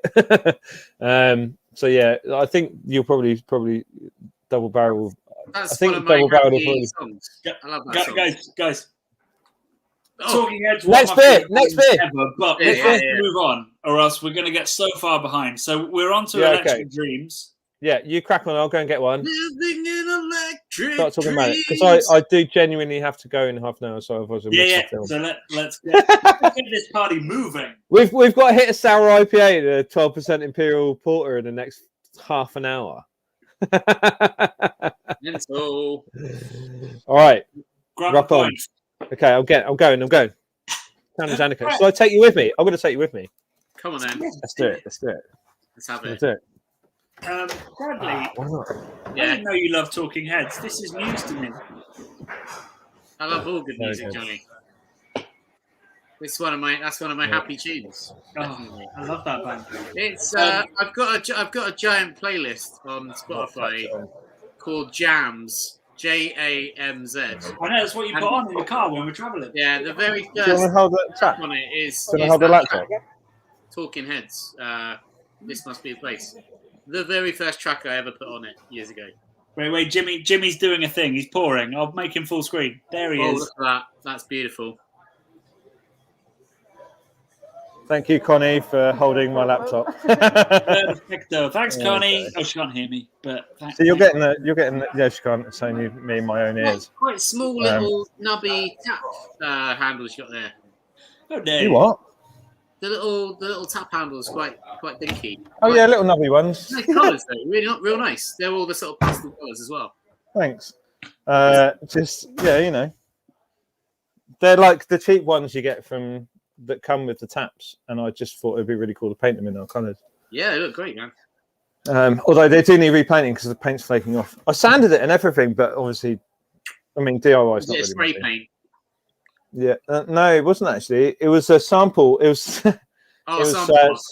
Sample pot. Yes, it was sample pot. Yeah. Did you put undercoat on there, Jimmy, or did you just go straight in raw dogging it? I sanded. And I went on. You keyed the surface. That's a fair enough thing to do. But now I need to repaint it. What do you reckon? Did you wash it enough? I think we're digressing here, guys. Too much, by the sounds of it, if it's all flaking off.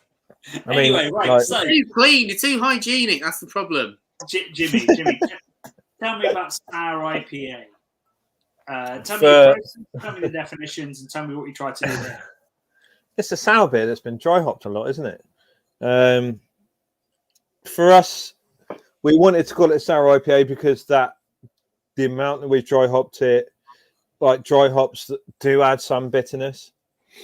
It's now a thing that people actually genuinely recognise, and so I didn't want to. And the amount that we dry hopped it adds a bitterness that means that, if we were just adding like 5-8 grams per litre, it probably wouldn't add very much bitterness, but this is like 18 grams per litre, 18 grams per litre or something, dry hop. And so it's significant enough that it does give some bitterness to it. So it adds that structure that an IPA has.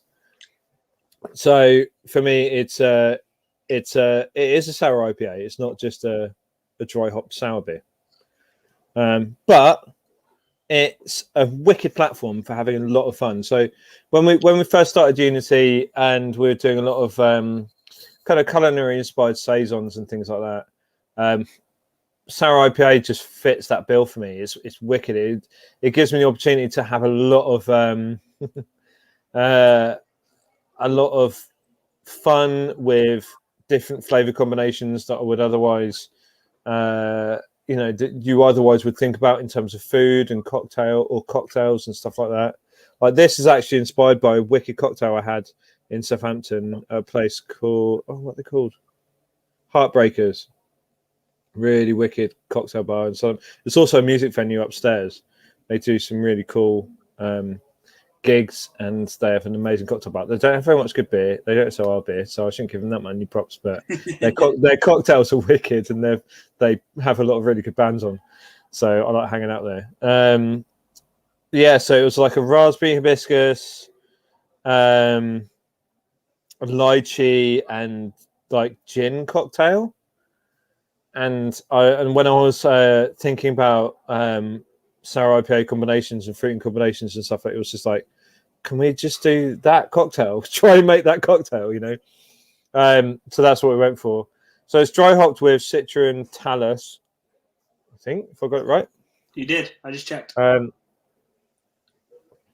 Talus brings loads of tropical fruit. Citra brings a slight dankness, which gives a little bit of that kind of almost gin-like character, because it is almost like a savoury botanical thing.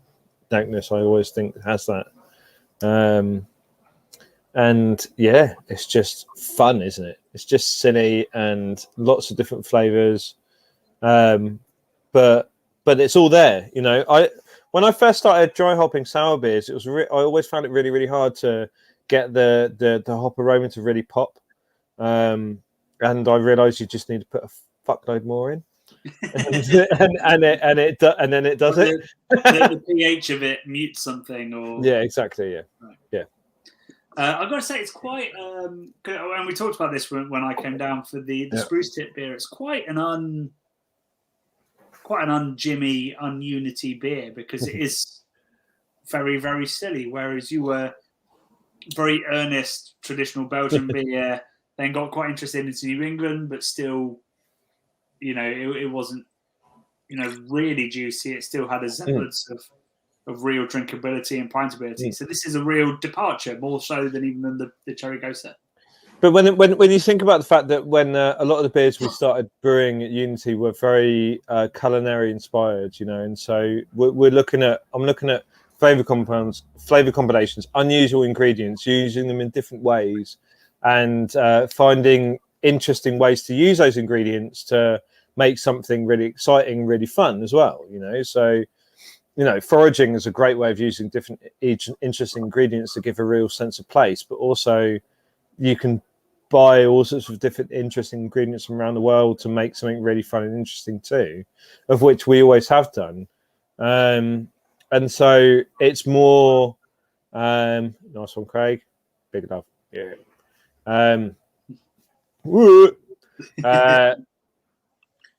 So really it's about, I guess you could say it's a departure from a stylistic perspective, but if you look at the kind of reasons, it's actually quite similar. And it's one of the reasons why I love sour IPAs actually in making them, and we'll probably make more of them, is the fact that I can do what I was trying to do with saisons and things like that when we first started within the IPA category, you know.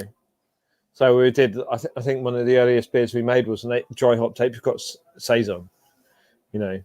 And if that was a sour beer, it would have been an apricot sour IPA. You know what I mean? Yeah. So it's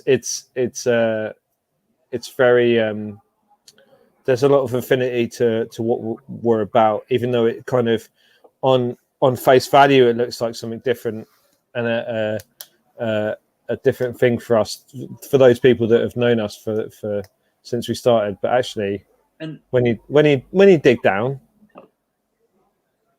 but also one of the brilliant reviews that you get from this, which is like, right, you're turning a head there, aren't you? Because somebody doesn't necessarily enjoy the sourness in an IPA, and somebody's going, well, actually, suddenly I'm understanding it. Maybe it's through the context of a cocktail or through this, you know, combination of flavors that you're doing, and changing some minds like yours was at some point. Yeah, and that's it. Like a lot of as we've matured as a brewery as well, having a lot of fun with what we're doing and making people have fun, because at the end of the day, beer is escapism. You know, it's the social lubricant that lets you, chill out a little bit, to open up a bit more, or it's the thing that you have at the end of a hard day of work that just makes you just relax a little bit and forget about that hard day at work, and or whatever it is. Alcohol is a thing. As an industry, we need to talk about more about the positive, some of the positive aspects of alcohol, but within moderation, of course. But we can have some fun with it, and it doesn't need to be very earnest or very pretentious or the rest of it, and it can be that, and that's fine. But I want people to have our beer as an experience that is it's a bit of escapism, and honestly, I really like sour IPAs for that, because if they're not treated as like a hype pretentious, like sour IPA, oh my god, hype everything that sometimes they do get seen as, and just seen as a lot of fun. I mean, it's a sour beer that's been dry hopped a lot with loads of fruit and other weird shit in it. It's a lot of fun, and it tastes like a lot of fun too when you drink it. I was drinking a Hudson Valley beer the other day that I was lucky enough to get hold of, and I was like, it's just so much fun. There's just so much stupid, ridiculous flavors going on. It's like one of those mad desserts you have at a Michelin restaurant, that you're like, oh my god, this is just mental fun in my mouth, and that's great. The fact that you can have that for like £4, or whatever, not that cheap, sorry, but I can, It's an interesting thing, because I think a lot of people resent those kind of beers and those kind of styles, particularly when maybe the more traditional ingredients haven't been used, because they're getting like critical and public adoration, when really they're a lot of fun. And if we just loved kettle sours, or loved triple fruited goses, or just loved sour IPAs for the fun of it, we could all just embrace it a little bit more, rather than saying this is the pinnacle of brewing. You're like, it's not. It's just brilliant fun. Like, who the shit is taking sour IPA seriously in terms of what the drinkers? Well, I think loads of people are. Right. The issue, isn't it? They've missed the point. But it's, I take it seriously from a production perspective, in terms of making sure it's superb and tastes brilliant. But from a drinking perspective, I don't take it seriously. It just needs to be fun and silly, which is great that there is that, and that beer does that, because beer also does very serious as well, and that's fine. You can drink Teggenset Hellers, or you can drink Bungurs, and you can drink Gad's number 3, and you can drink Harvey's, best, and you can be all the serious that you want on all of the things, and that's cool. But you can also be stupid fruit and stuff, and isn't it fun? And that's the beauty of beer. I wish I put you full screen for that TED talk, but I could not agree more. I think that's a brilliant way of putting it. That's why I love what we do. That's why we call Unity, man. It's for everything. Absolutely. It's everything for everything. And we don't brew everything. I'm not going to brew a milkshake IPA. I brew something that's sort of similar to that. We don't put any lactose in anything, because I don't want to make any beer that someone that can drink beer couldn't drink. Obviously, not everyone can drink beer, but I want to make sure that everyone that can drink beer could drink our beer. Mm-hmm. So I make sure it's all completely vegan friendly. But there's little things like that. But otherwise, it's all, it's all about, having a time. But at the same time, I can get very, when I'm having a drink and then we're chatting amongst friends, and virtual and real and otherwise, it's about having fun and having a good time and having a bit of a laugh. And if we were sitting in the brewery and we're being extremely technical and we're talking very seriously, then we can be very, very sober and very serious about things, and we can talk about the finesse and the how much it, we can talk purists and all that sort of stuff if we wanted to. But when you're hanging out with a load of people, why do that? I don't know. It's not very fun, is it? And that's why these are often referred to as like festival beers. It's when you're with your friend going, fuck, try that kind of vibes. I just want to give a little shout out to Matt L, who thought exactly what I... I've misread it. Maybe we still agree. The hoppiness, so the bitterness and the sourness creates this wonderful gin and tonic vibes when he said it was a gin cocktail. It's like, yeah, saying tannic on it, yeah. And tannins and... I don't know what you mean. It does have that because obviously there is a certain amount of tannin and bitterness and west that comes from the dry hops, and that gives it structure. And so when from a wine perspective, so obviously I worked in wine before beer, and another reason why sour IPA is cool because you have that bit like subtle bitterness, which is almost tannic, meeting sourness is very vinous, and it's quite fun to have that balance. It makes it bit more drinkable than just sour on its own. But also, yeah, I see what you mean with that. It's tonic-like, as well. Yeah, I get that. Right, so we're getting lots of comments coming through that I'd love to save for our Ask Me Anything. We're also at the point where we need to do the Ask Me Anything. So what is going to happen is I'm going to finish this sour IPA real quick. I'm going to get the Imperial Porter in the glass. You're going to give us a 1-minute chat about the Imperial Porter, and then we're going to do Ask Me Anything. Johnny, can I quickly take two before I do that? Take two. That's cool. Yeah. I will explain that and get it right. And then I'll bring Porter with me and talk about it. Yeah. Right. He's coming back with an Imperial Porter. So, guys, yes. So, Jimmy needs to disappear at 10. So, we've got 15 minutes left of Jimmy. So, what we're going to do is we're going to get the Imperial Porter in the glass so that all of you can hear his take on it. And then we'll ask him lots of questions. And then if you want to talk about the beer, hang out for a bit. We'll be with you till like 10, 15-ish. And then we'll disappear as well. But that was unbelievable. I hate sour IPAs mostly, as we knew from the Hudson video we did, Hudson Valley. Yeah. That's really nice.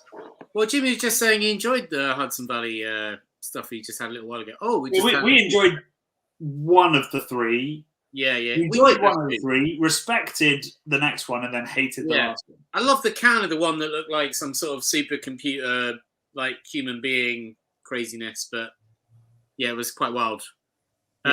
We've just had a super chat, which could take a little bit of time. Poem by Paul Cherry. Sour, oh cherry sour. Hang on, Johnny. Start again, man. I'm gonna video this and then we'll do it. We'll put it up on Instagram because it's a bit of art.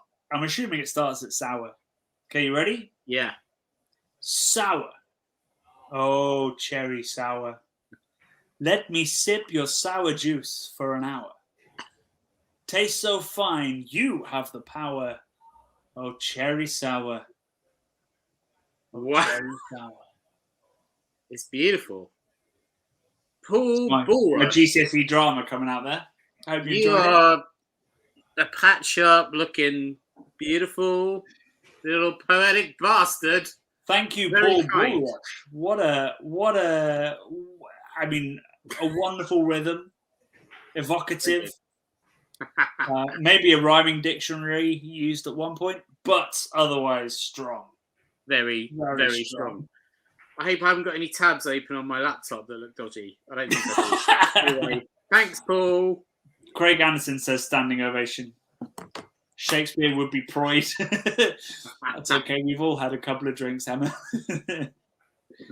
There's a click clap there from Matt L. Oh, I love a jazz click clap. There you go. Emma's way back in with the correction. If we had time, I feel like you should read that to Jimmy because it is quite beautiful. We had a poem while you were gone, Jimmy. You know what? A pint. A poem. A poem. Yeah. Oh man, I can't believe I missed that. Do you want to see the poem? I read it out, but you'll have to see Brad's video of it. Who was it written by?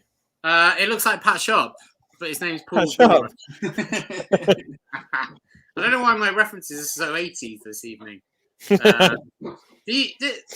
Not to digress massively, but this Electric Dreams, are you a fan of vaporwave music and the sort of culture of vaporwave? Aware of this? Bolo, chat to Bolo about that. Oh, right, yeah. Our operations manager, Bolo, is there. Is he like vaporwave? I don't know, but he likes a lot of stuff with 80s synths in it. It's like 80s sort of synth elevator music that's been slowed down. Right. and it's like this weird, mad. It's just kind of like it's like weird ambient. Kind of, but it's sort of like got a bit of a funk to it. Right, sounds amazing. It's great, man. Vaporwave is awesome. Vaporwave. Vaporwave. It's like a sort of art scene. It's basically a sort of a satirical look at 80s and 90s capitalism. It actually sounds right up my street, mate. All the music that you might get on like a phone line when you're waiting, they put you on hold and all that kind of stuff. Or you're in an elevator and stuff like that. But it's kind of slowed down and made like really cool. But anyway, that does actually sound much of that. Brilliant. That sounds genuinely up my street. Yeah.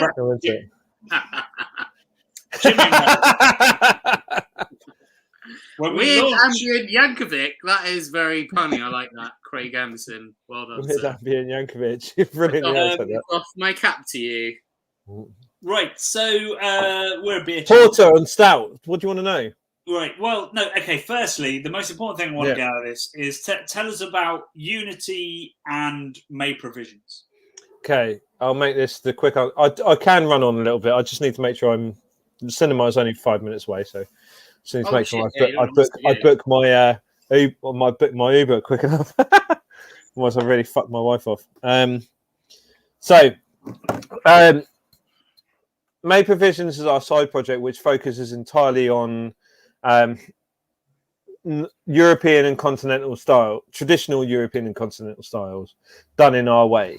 And so when we first started Unity, we had a bit of a very strong kind of Belgian influence. And then it became less so because of the beers that we produced that were a lot more popular. I mean, we produced kind of New England Pale and IPA, I guess you would call it, from day one too. But that took over in terms of what we were brewing from the Belgian style things, just because you brew more of what sells more, right? And that's cool.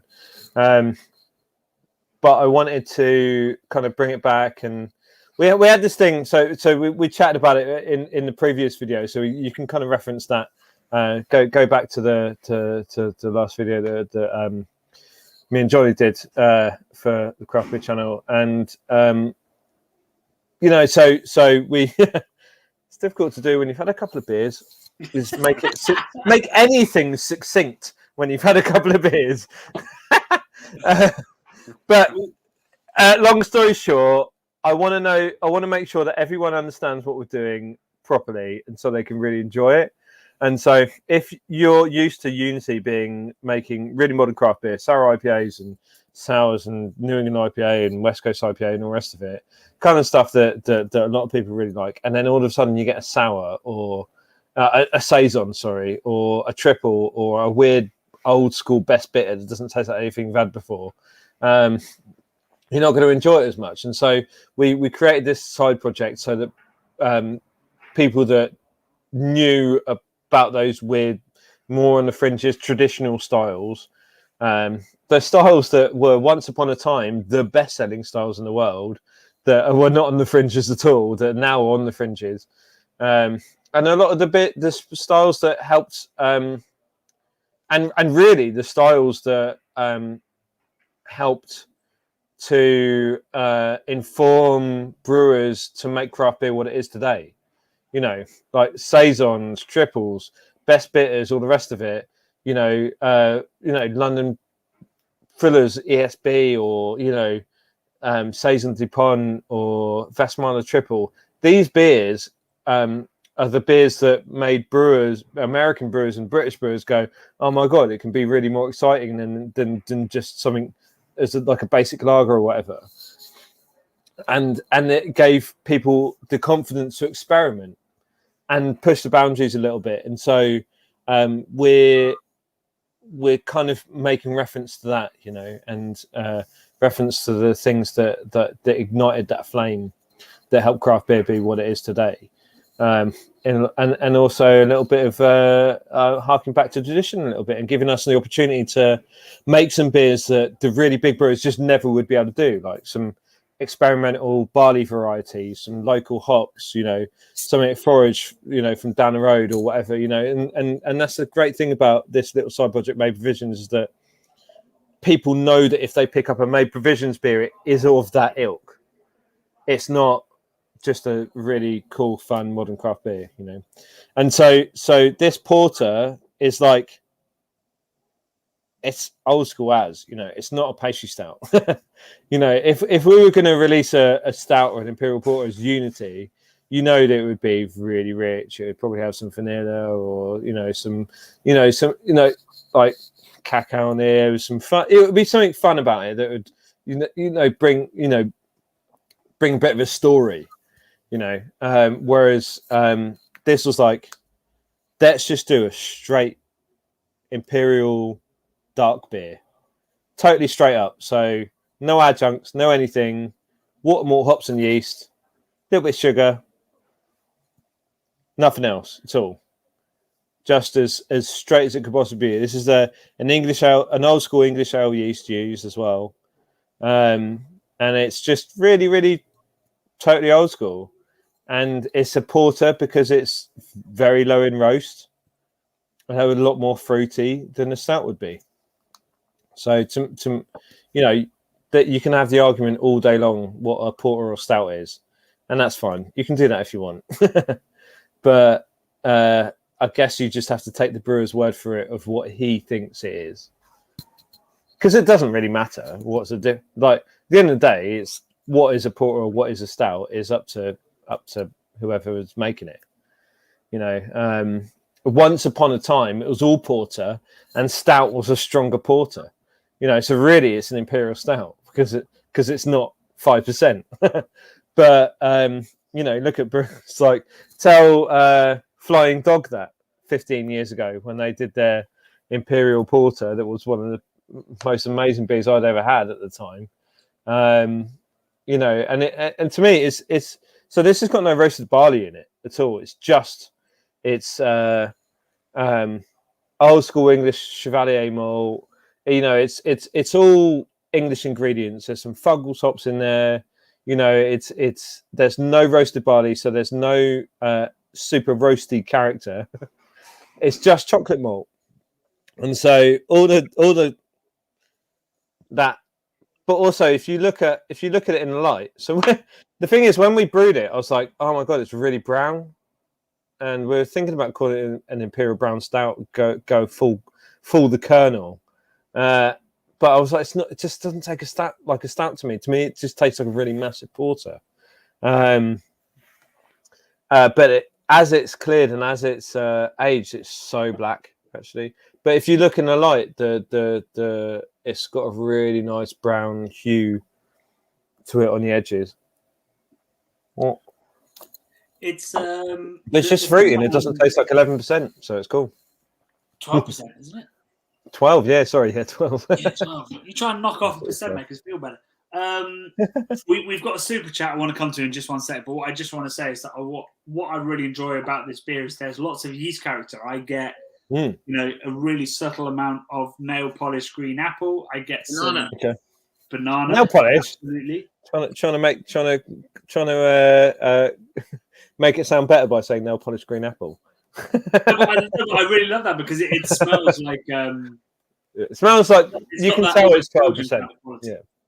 And then there's so much like milk chocolate, so much raisin, just an unbelievably aromatic beer. When we think about an old school Imperial Porter, Imperial Stout, we don't really talk about the aroma of it unless it's got adjuncts, right? We're like, oh, it's roasty, it's coffee, it's all this. And like, no, this beer is all out fruit on the aroma. And then when you drink it, you get the roast, you get the coffee, you get the chocolate and all this. But on the nose, it's absurdly fruity. Yeah, and interestingly for me, the alcohol presents itself in that really nice like rose water kind of alcohol note. Like that, that when you hit those high ABVs, that like 10, 12%, like when we make beers at like kind of 9%, we don't really get that. But when we go a bit further on, you get that rose water thing, which is really cool. And I actually think I wouldn't want it if it's why, like, we've just about brewed it. We brewed a triple IPA, and I was just about happy enough. I wouldn't go any further than that, but it is. I wanted it to be a porter because there was fruit, there was floral, you know, rather than stout, which to me is like dark. It's all dark and it's all deep, you know. Whereas this has got so many top notes, so much fruit, so much floral, so many like high notes. Yeah, it's the top notes that are really unusual and making it sing. I love it. Right, so Barry George Fan Club has a question for you. This might have to be your last question before you have to disappear. It's a super chat. Yeah, I mean, I can probably go until about 10 past. To be fair, you've got at least 20 minutes of adverts before a film, man. Yeah, exactly. Yeah. the key here is just not to. What I don't want to do is leave my brilliant wife to. No. Yeah, that's the question. Be hanging out by herself. We're not going to leave your brilliant wife. But Barry George Fan Club asks, are there any lesser-known English vineyards you think are great and a beer you want to make that you could never make money from? Two strong questions, and we'll finish like this. And yeah, me and Brad. Well, I mean, I'm sure there's lots of really great English vineyards. A lot of English vineyards sell their grapes to other people, but there's not a lot of really good low intervention in my mind. So it's in my mind the best of the British winemakers are low intervention. So they're doing stuff a little bit outside the box. You know, they're not ticking those trad boxes. You know, and then they're not trying to go for something very simple, which there is loads of stuff, or just say again. Biodynamic sort of wines and all no, that. so I'm talking like people who just don't follow the rule book, you know. So in wine, there's like a specific way you do things. You grow this in this way, and you when you have those grapes, you treat these grapes in that way, you know. And so like people like Tillingham go, well, I've got this grape, it tastes like this, and we think it would actually show best if we put it in this container, you know, be it ceramic Kvery. Fuck knows, I don't know. So mad ceramic things. Like the sort of ancient. And they're buried in the ground amphora and stuff. It's really cool. Yeah. You know, like an amphora. Yeah. And or they'll put certain things in barrel or not in barrel or stainless or whatever because of what they think it will do, and then they'll blend. They'll create a stock of flavor essentially, and then blend to what they think is going to be delicious, and make some really incredibly delicious, very untraditional wines. Because in the wine world, because of the DOC and all the rest of it, and AOC, etc., the quality, the Reinheitsgebot of wine, I guess it is. They limit what people do with stuff, and a lot of British winemakers want to and growers want to replicate that because that's what's seen as the best of the best, right?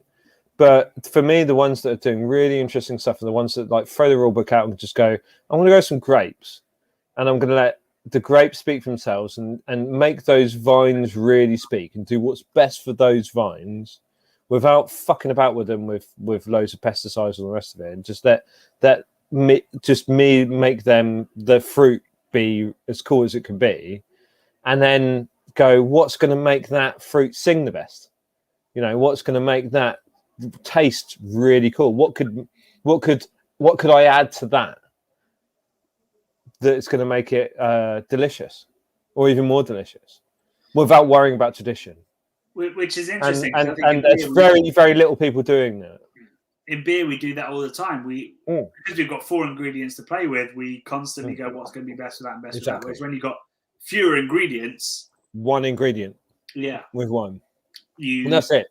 And there are some great people in Europe and stuff. It's not that much of it in the UK. And I'm very lucky that I've got Tim from Charlie Herring like on the dialogue being like, okay, we're really excited at the moment because we're making a lot of graph together, which is beer and cider. He has some ancient apple trees that are all fallen down. They're all really gnarly and old, and they're basically just like this knackered as fuck, like 500-year-old like orchard that he's got, that he makes his cider from, and we're just getting really excited about making a lot of graph at the moment, mainly because the harvest the this year has been so shit for grapes.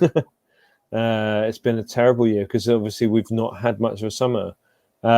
So he's just like, well, I can't get too excited about grapes because the harvest is rubbish. Last year was really good, so he's just focusing on what's in his fermenters at the moment. He's not that excited about what's in his vineyard, but he's well excited about what's in his orchard, which is next to it, with these gnarly old trees with varieties. He's got no idea what they are because they're all, when he bought it for a song, they were there. You know, he's in this like amazing old walled Victorian garden that he bought for hardly anything because they were trying to sell it as in a New Forest, and they were trying to sell it to developers, and because the walls are listed in this garden, like it's like half a mile away from a country house, which they've turned into some sort of hotel or whatever.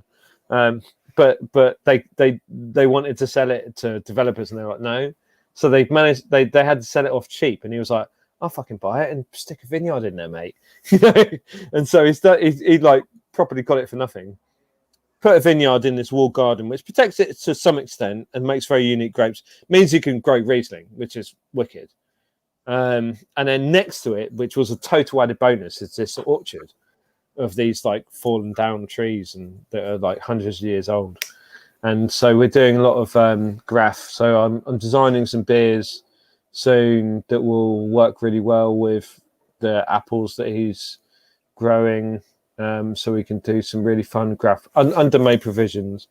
We're probably we're hoping for about 3 or 4 releases a year of graph, and 1 release a year of skin contact beer from his grapes under our project. So we're looking at about 4 or 5 releases a year with Charlie Herring wines, which is, we're just really lucky that we have someone that has a vineyard and an orchard that is doing something that interesting so near to us that fits so well with our side project that it's just like, I just feel well locked out, basically.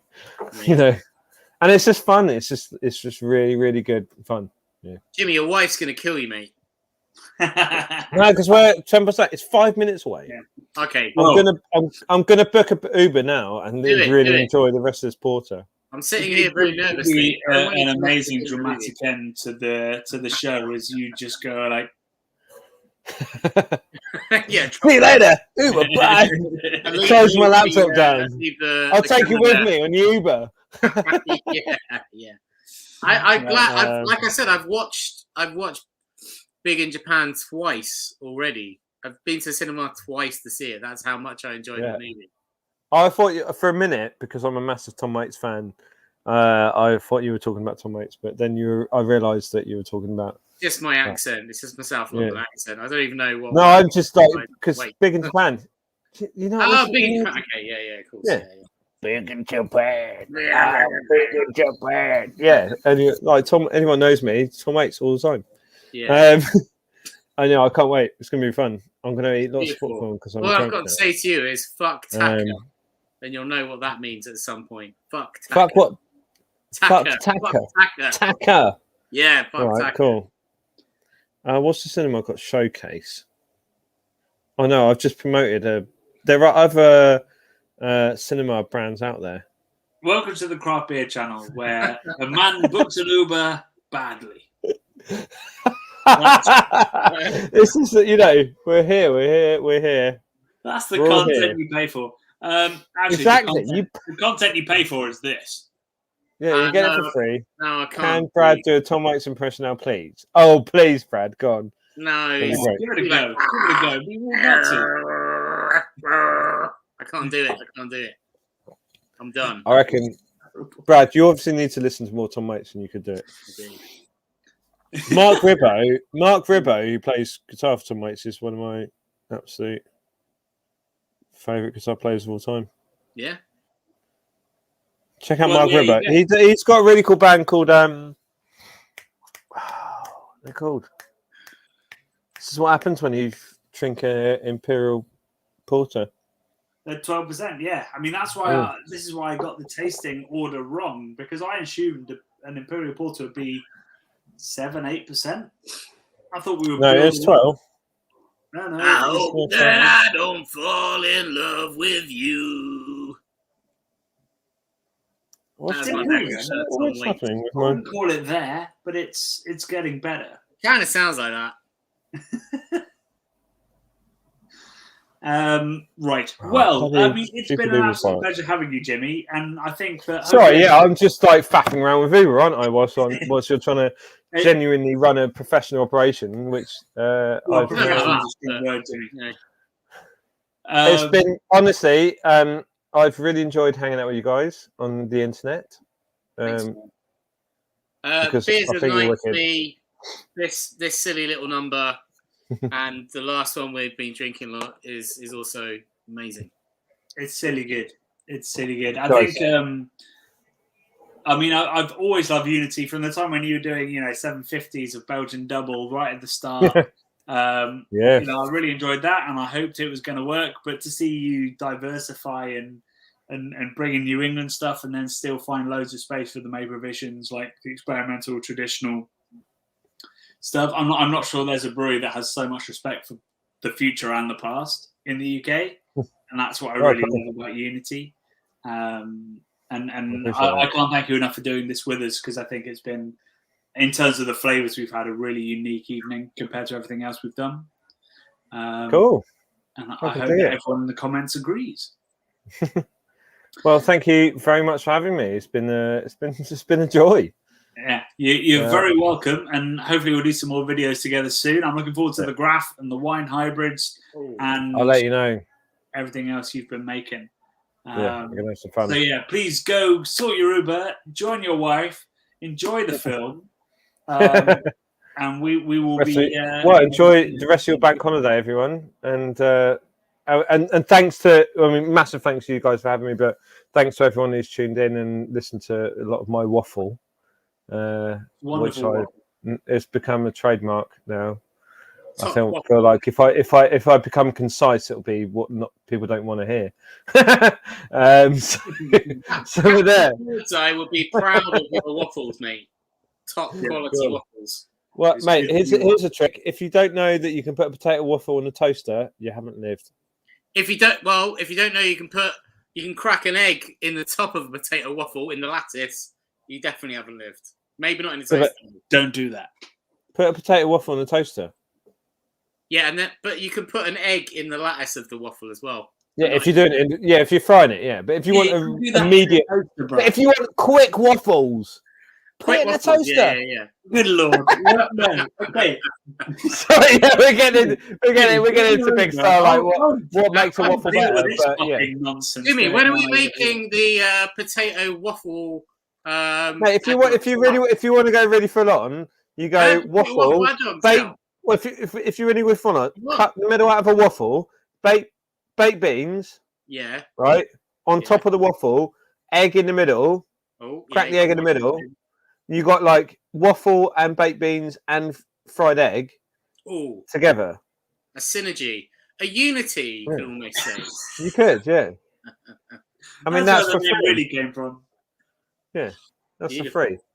Right. I know you've done a thing about hungover food and you missed that out, but next time we haven't done the waffle. We missed that one out. Next time, it's going to be featuring highly. Baked beans and egg waffle. God damn. Right. Right. Love you guys. Catch you on the flip side. Jimmy. Goodbye. See ya. Bye. Love, beer, and unity. There we go, guys. I'm glad that ended as it began, which was with pure nonsense. It's been a really long time since we did these live shows, so I really appreciate everyone sticking around and everyone joining. Jimmy is a man who I really respect as a brewer, as a human, as a business owner, and as a waffle cooker.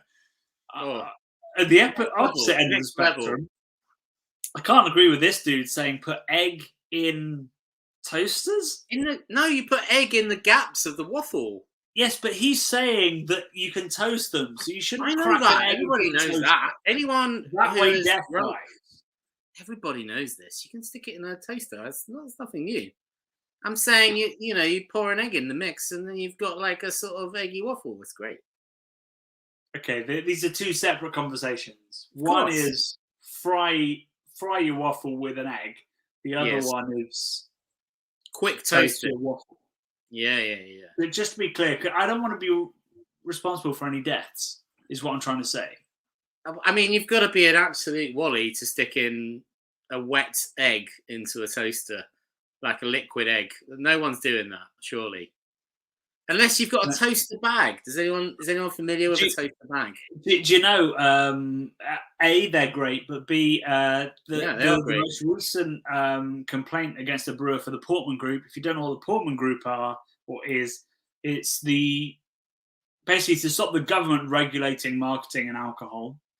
We have the Portman Group, which means that we regulate ourselves in the alcohol industry, which is a great thing. We'd rather regulate ourselves, but the Portman Group are full of fucking assholes.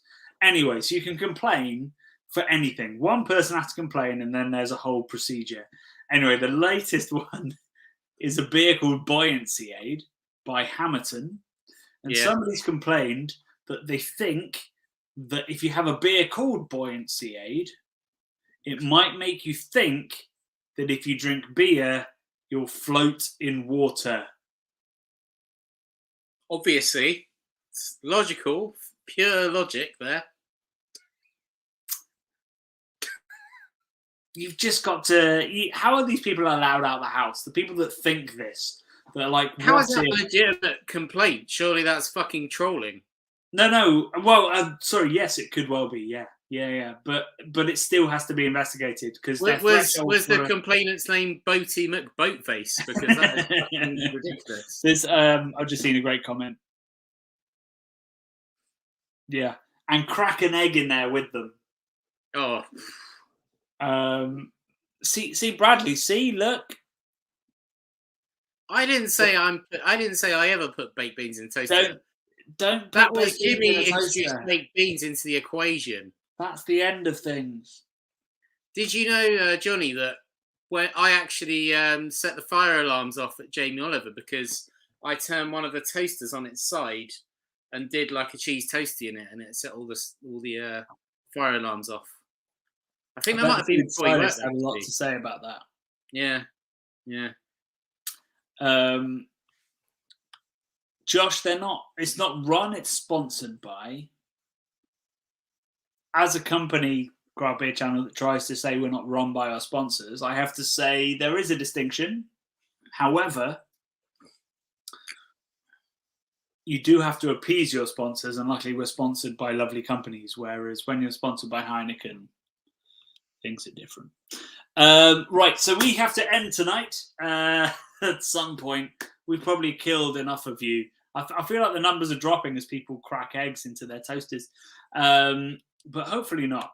It's been an absolute pleasure to be back live. I love doing these because, it's an excuse to not edit ourselves, This is all the B-roll that ends up on the cutting room floor, but it's live. We can get a bit off the chain.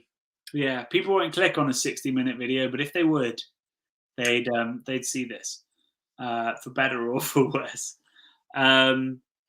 So yeah, thank you so much for tuning in.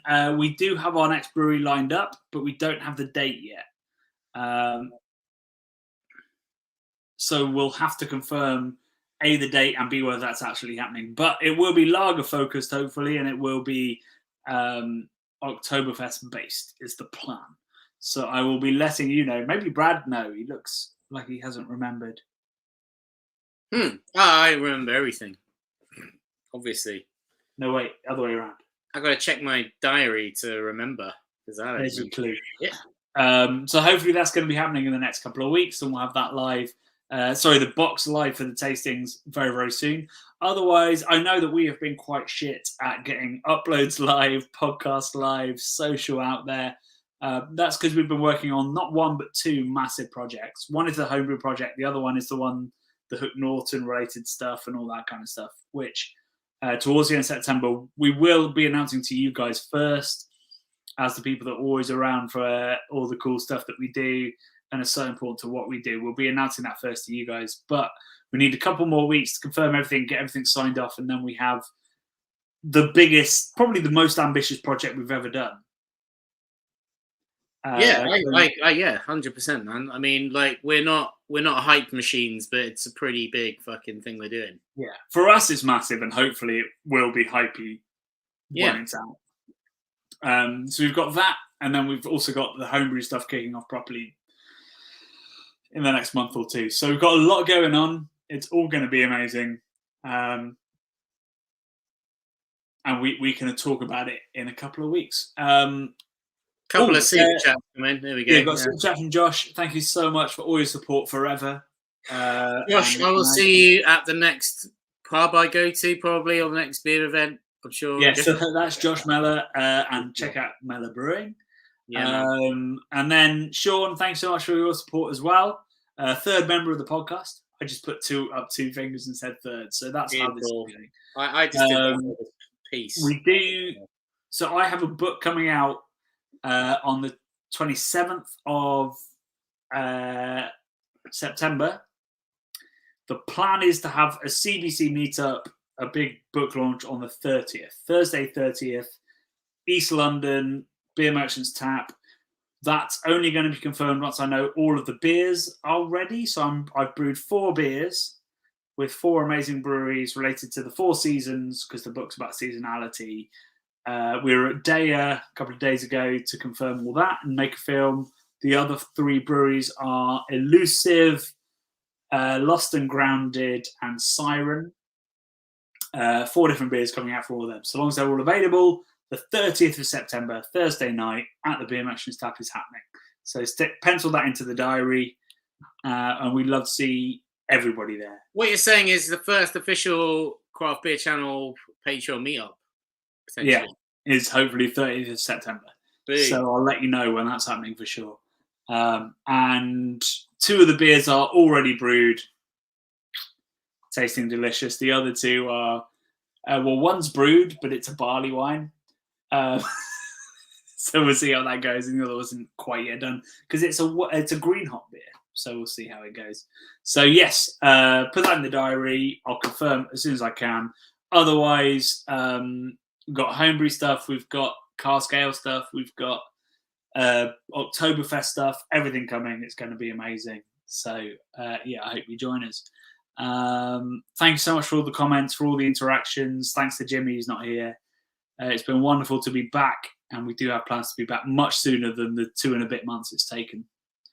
So everything, Bradley? Just to say that, thanks so much, guys, for watching along. We're aware that it's a Saturday night, and it's a bank holiday weekend as well. So you guys, more power to you. This is beautiful. We love doing these, and it's so nice to have everyone along to have a conversation with. Sorry if we didn't get around to answering everyone's questions. Jimmy can talk for England. So I never really say a lot. I'm more of a listener, but whenever I get a little chance, I'll say something random usually. But I love these things, and I'm just happy to be back live, and I'm happy that Johnny's face is back to normal size, and he's smiling, and he can smile. I can smile now. Hey, I still feel a little bit weird every now and then. Yeah. I'm like, oh. I don't think you popped any penicillin, maybe, or maybe you have. I don't know. Oh no, I ducked off. Take some ibuprofen. Oh, dude. Well, I hate you messed up, man. Ibuprofen. I don't know. I'm very drunk and high on painkillers. Yeah.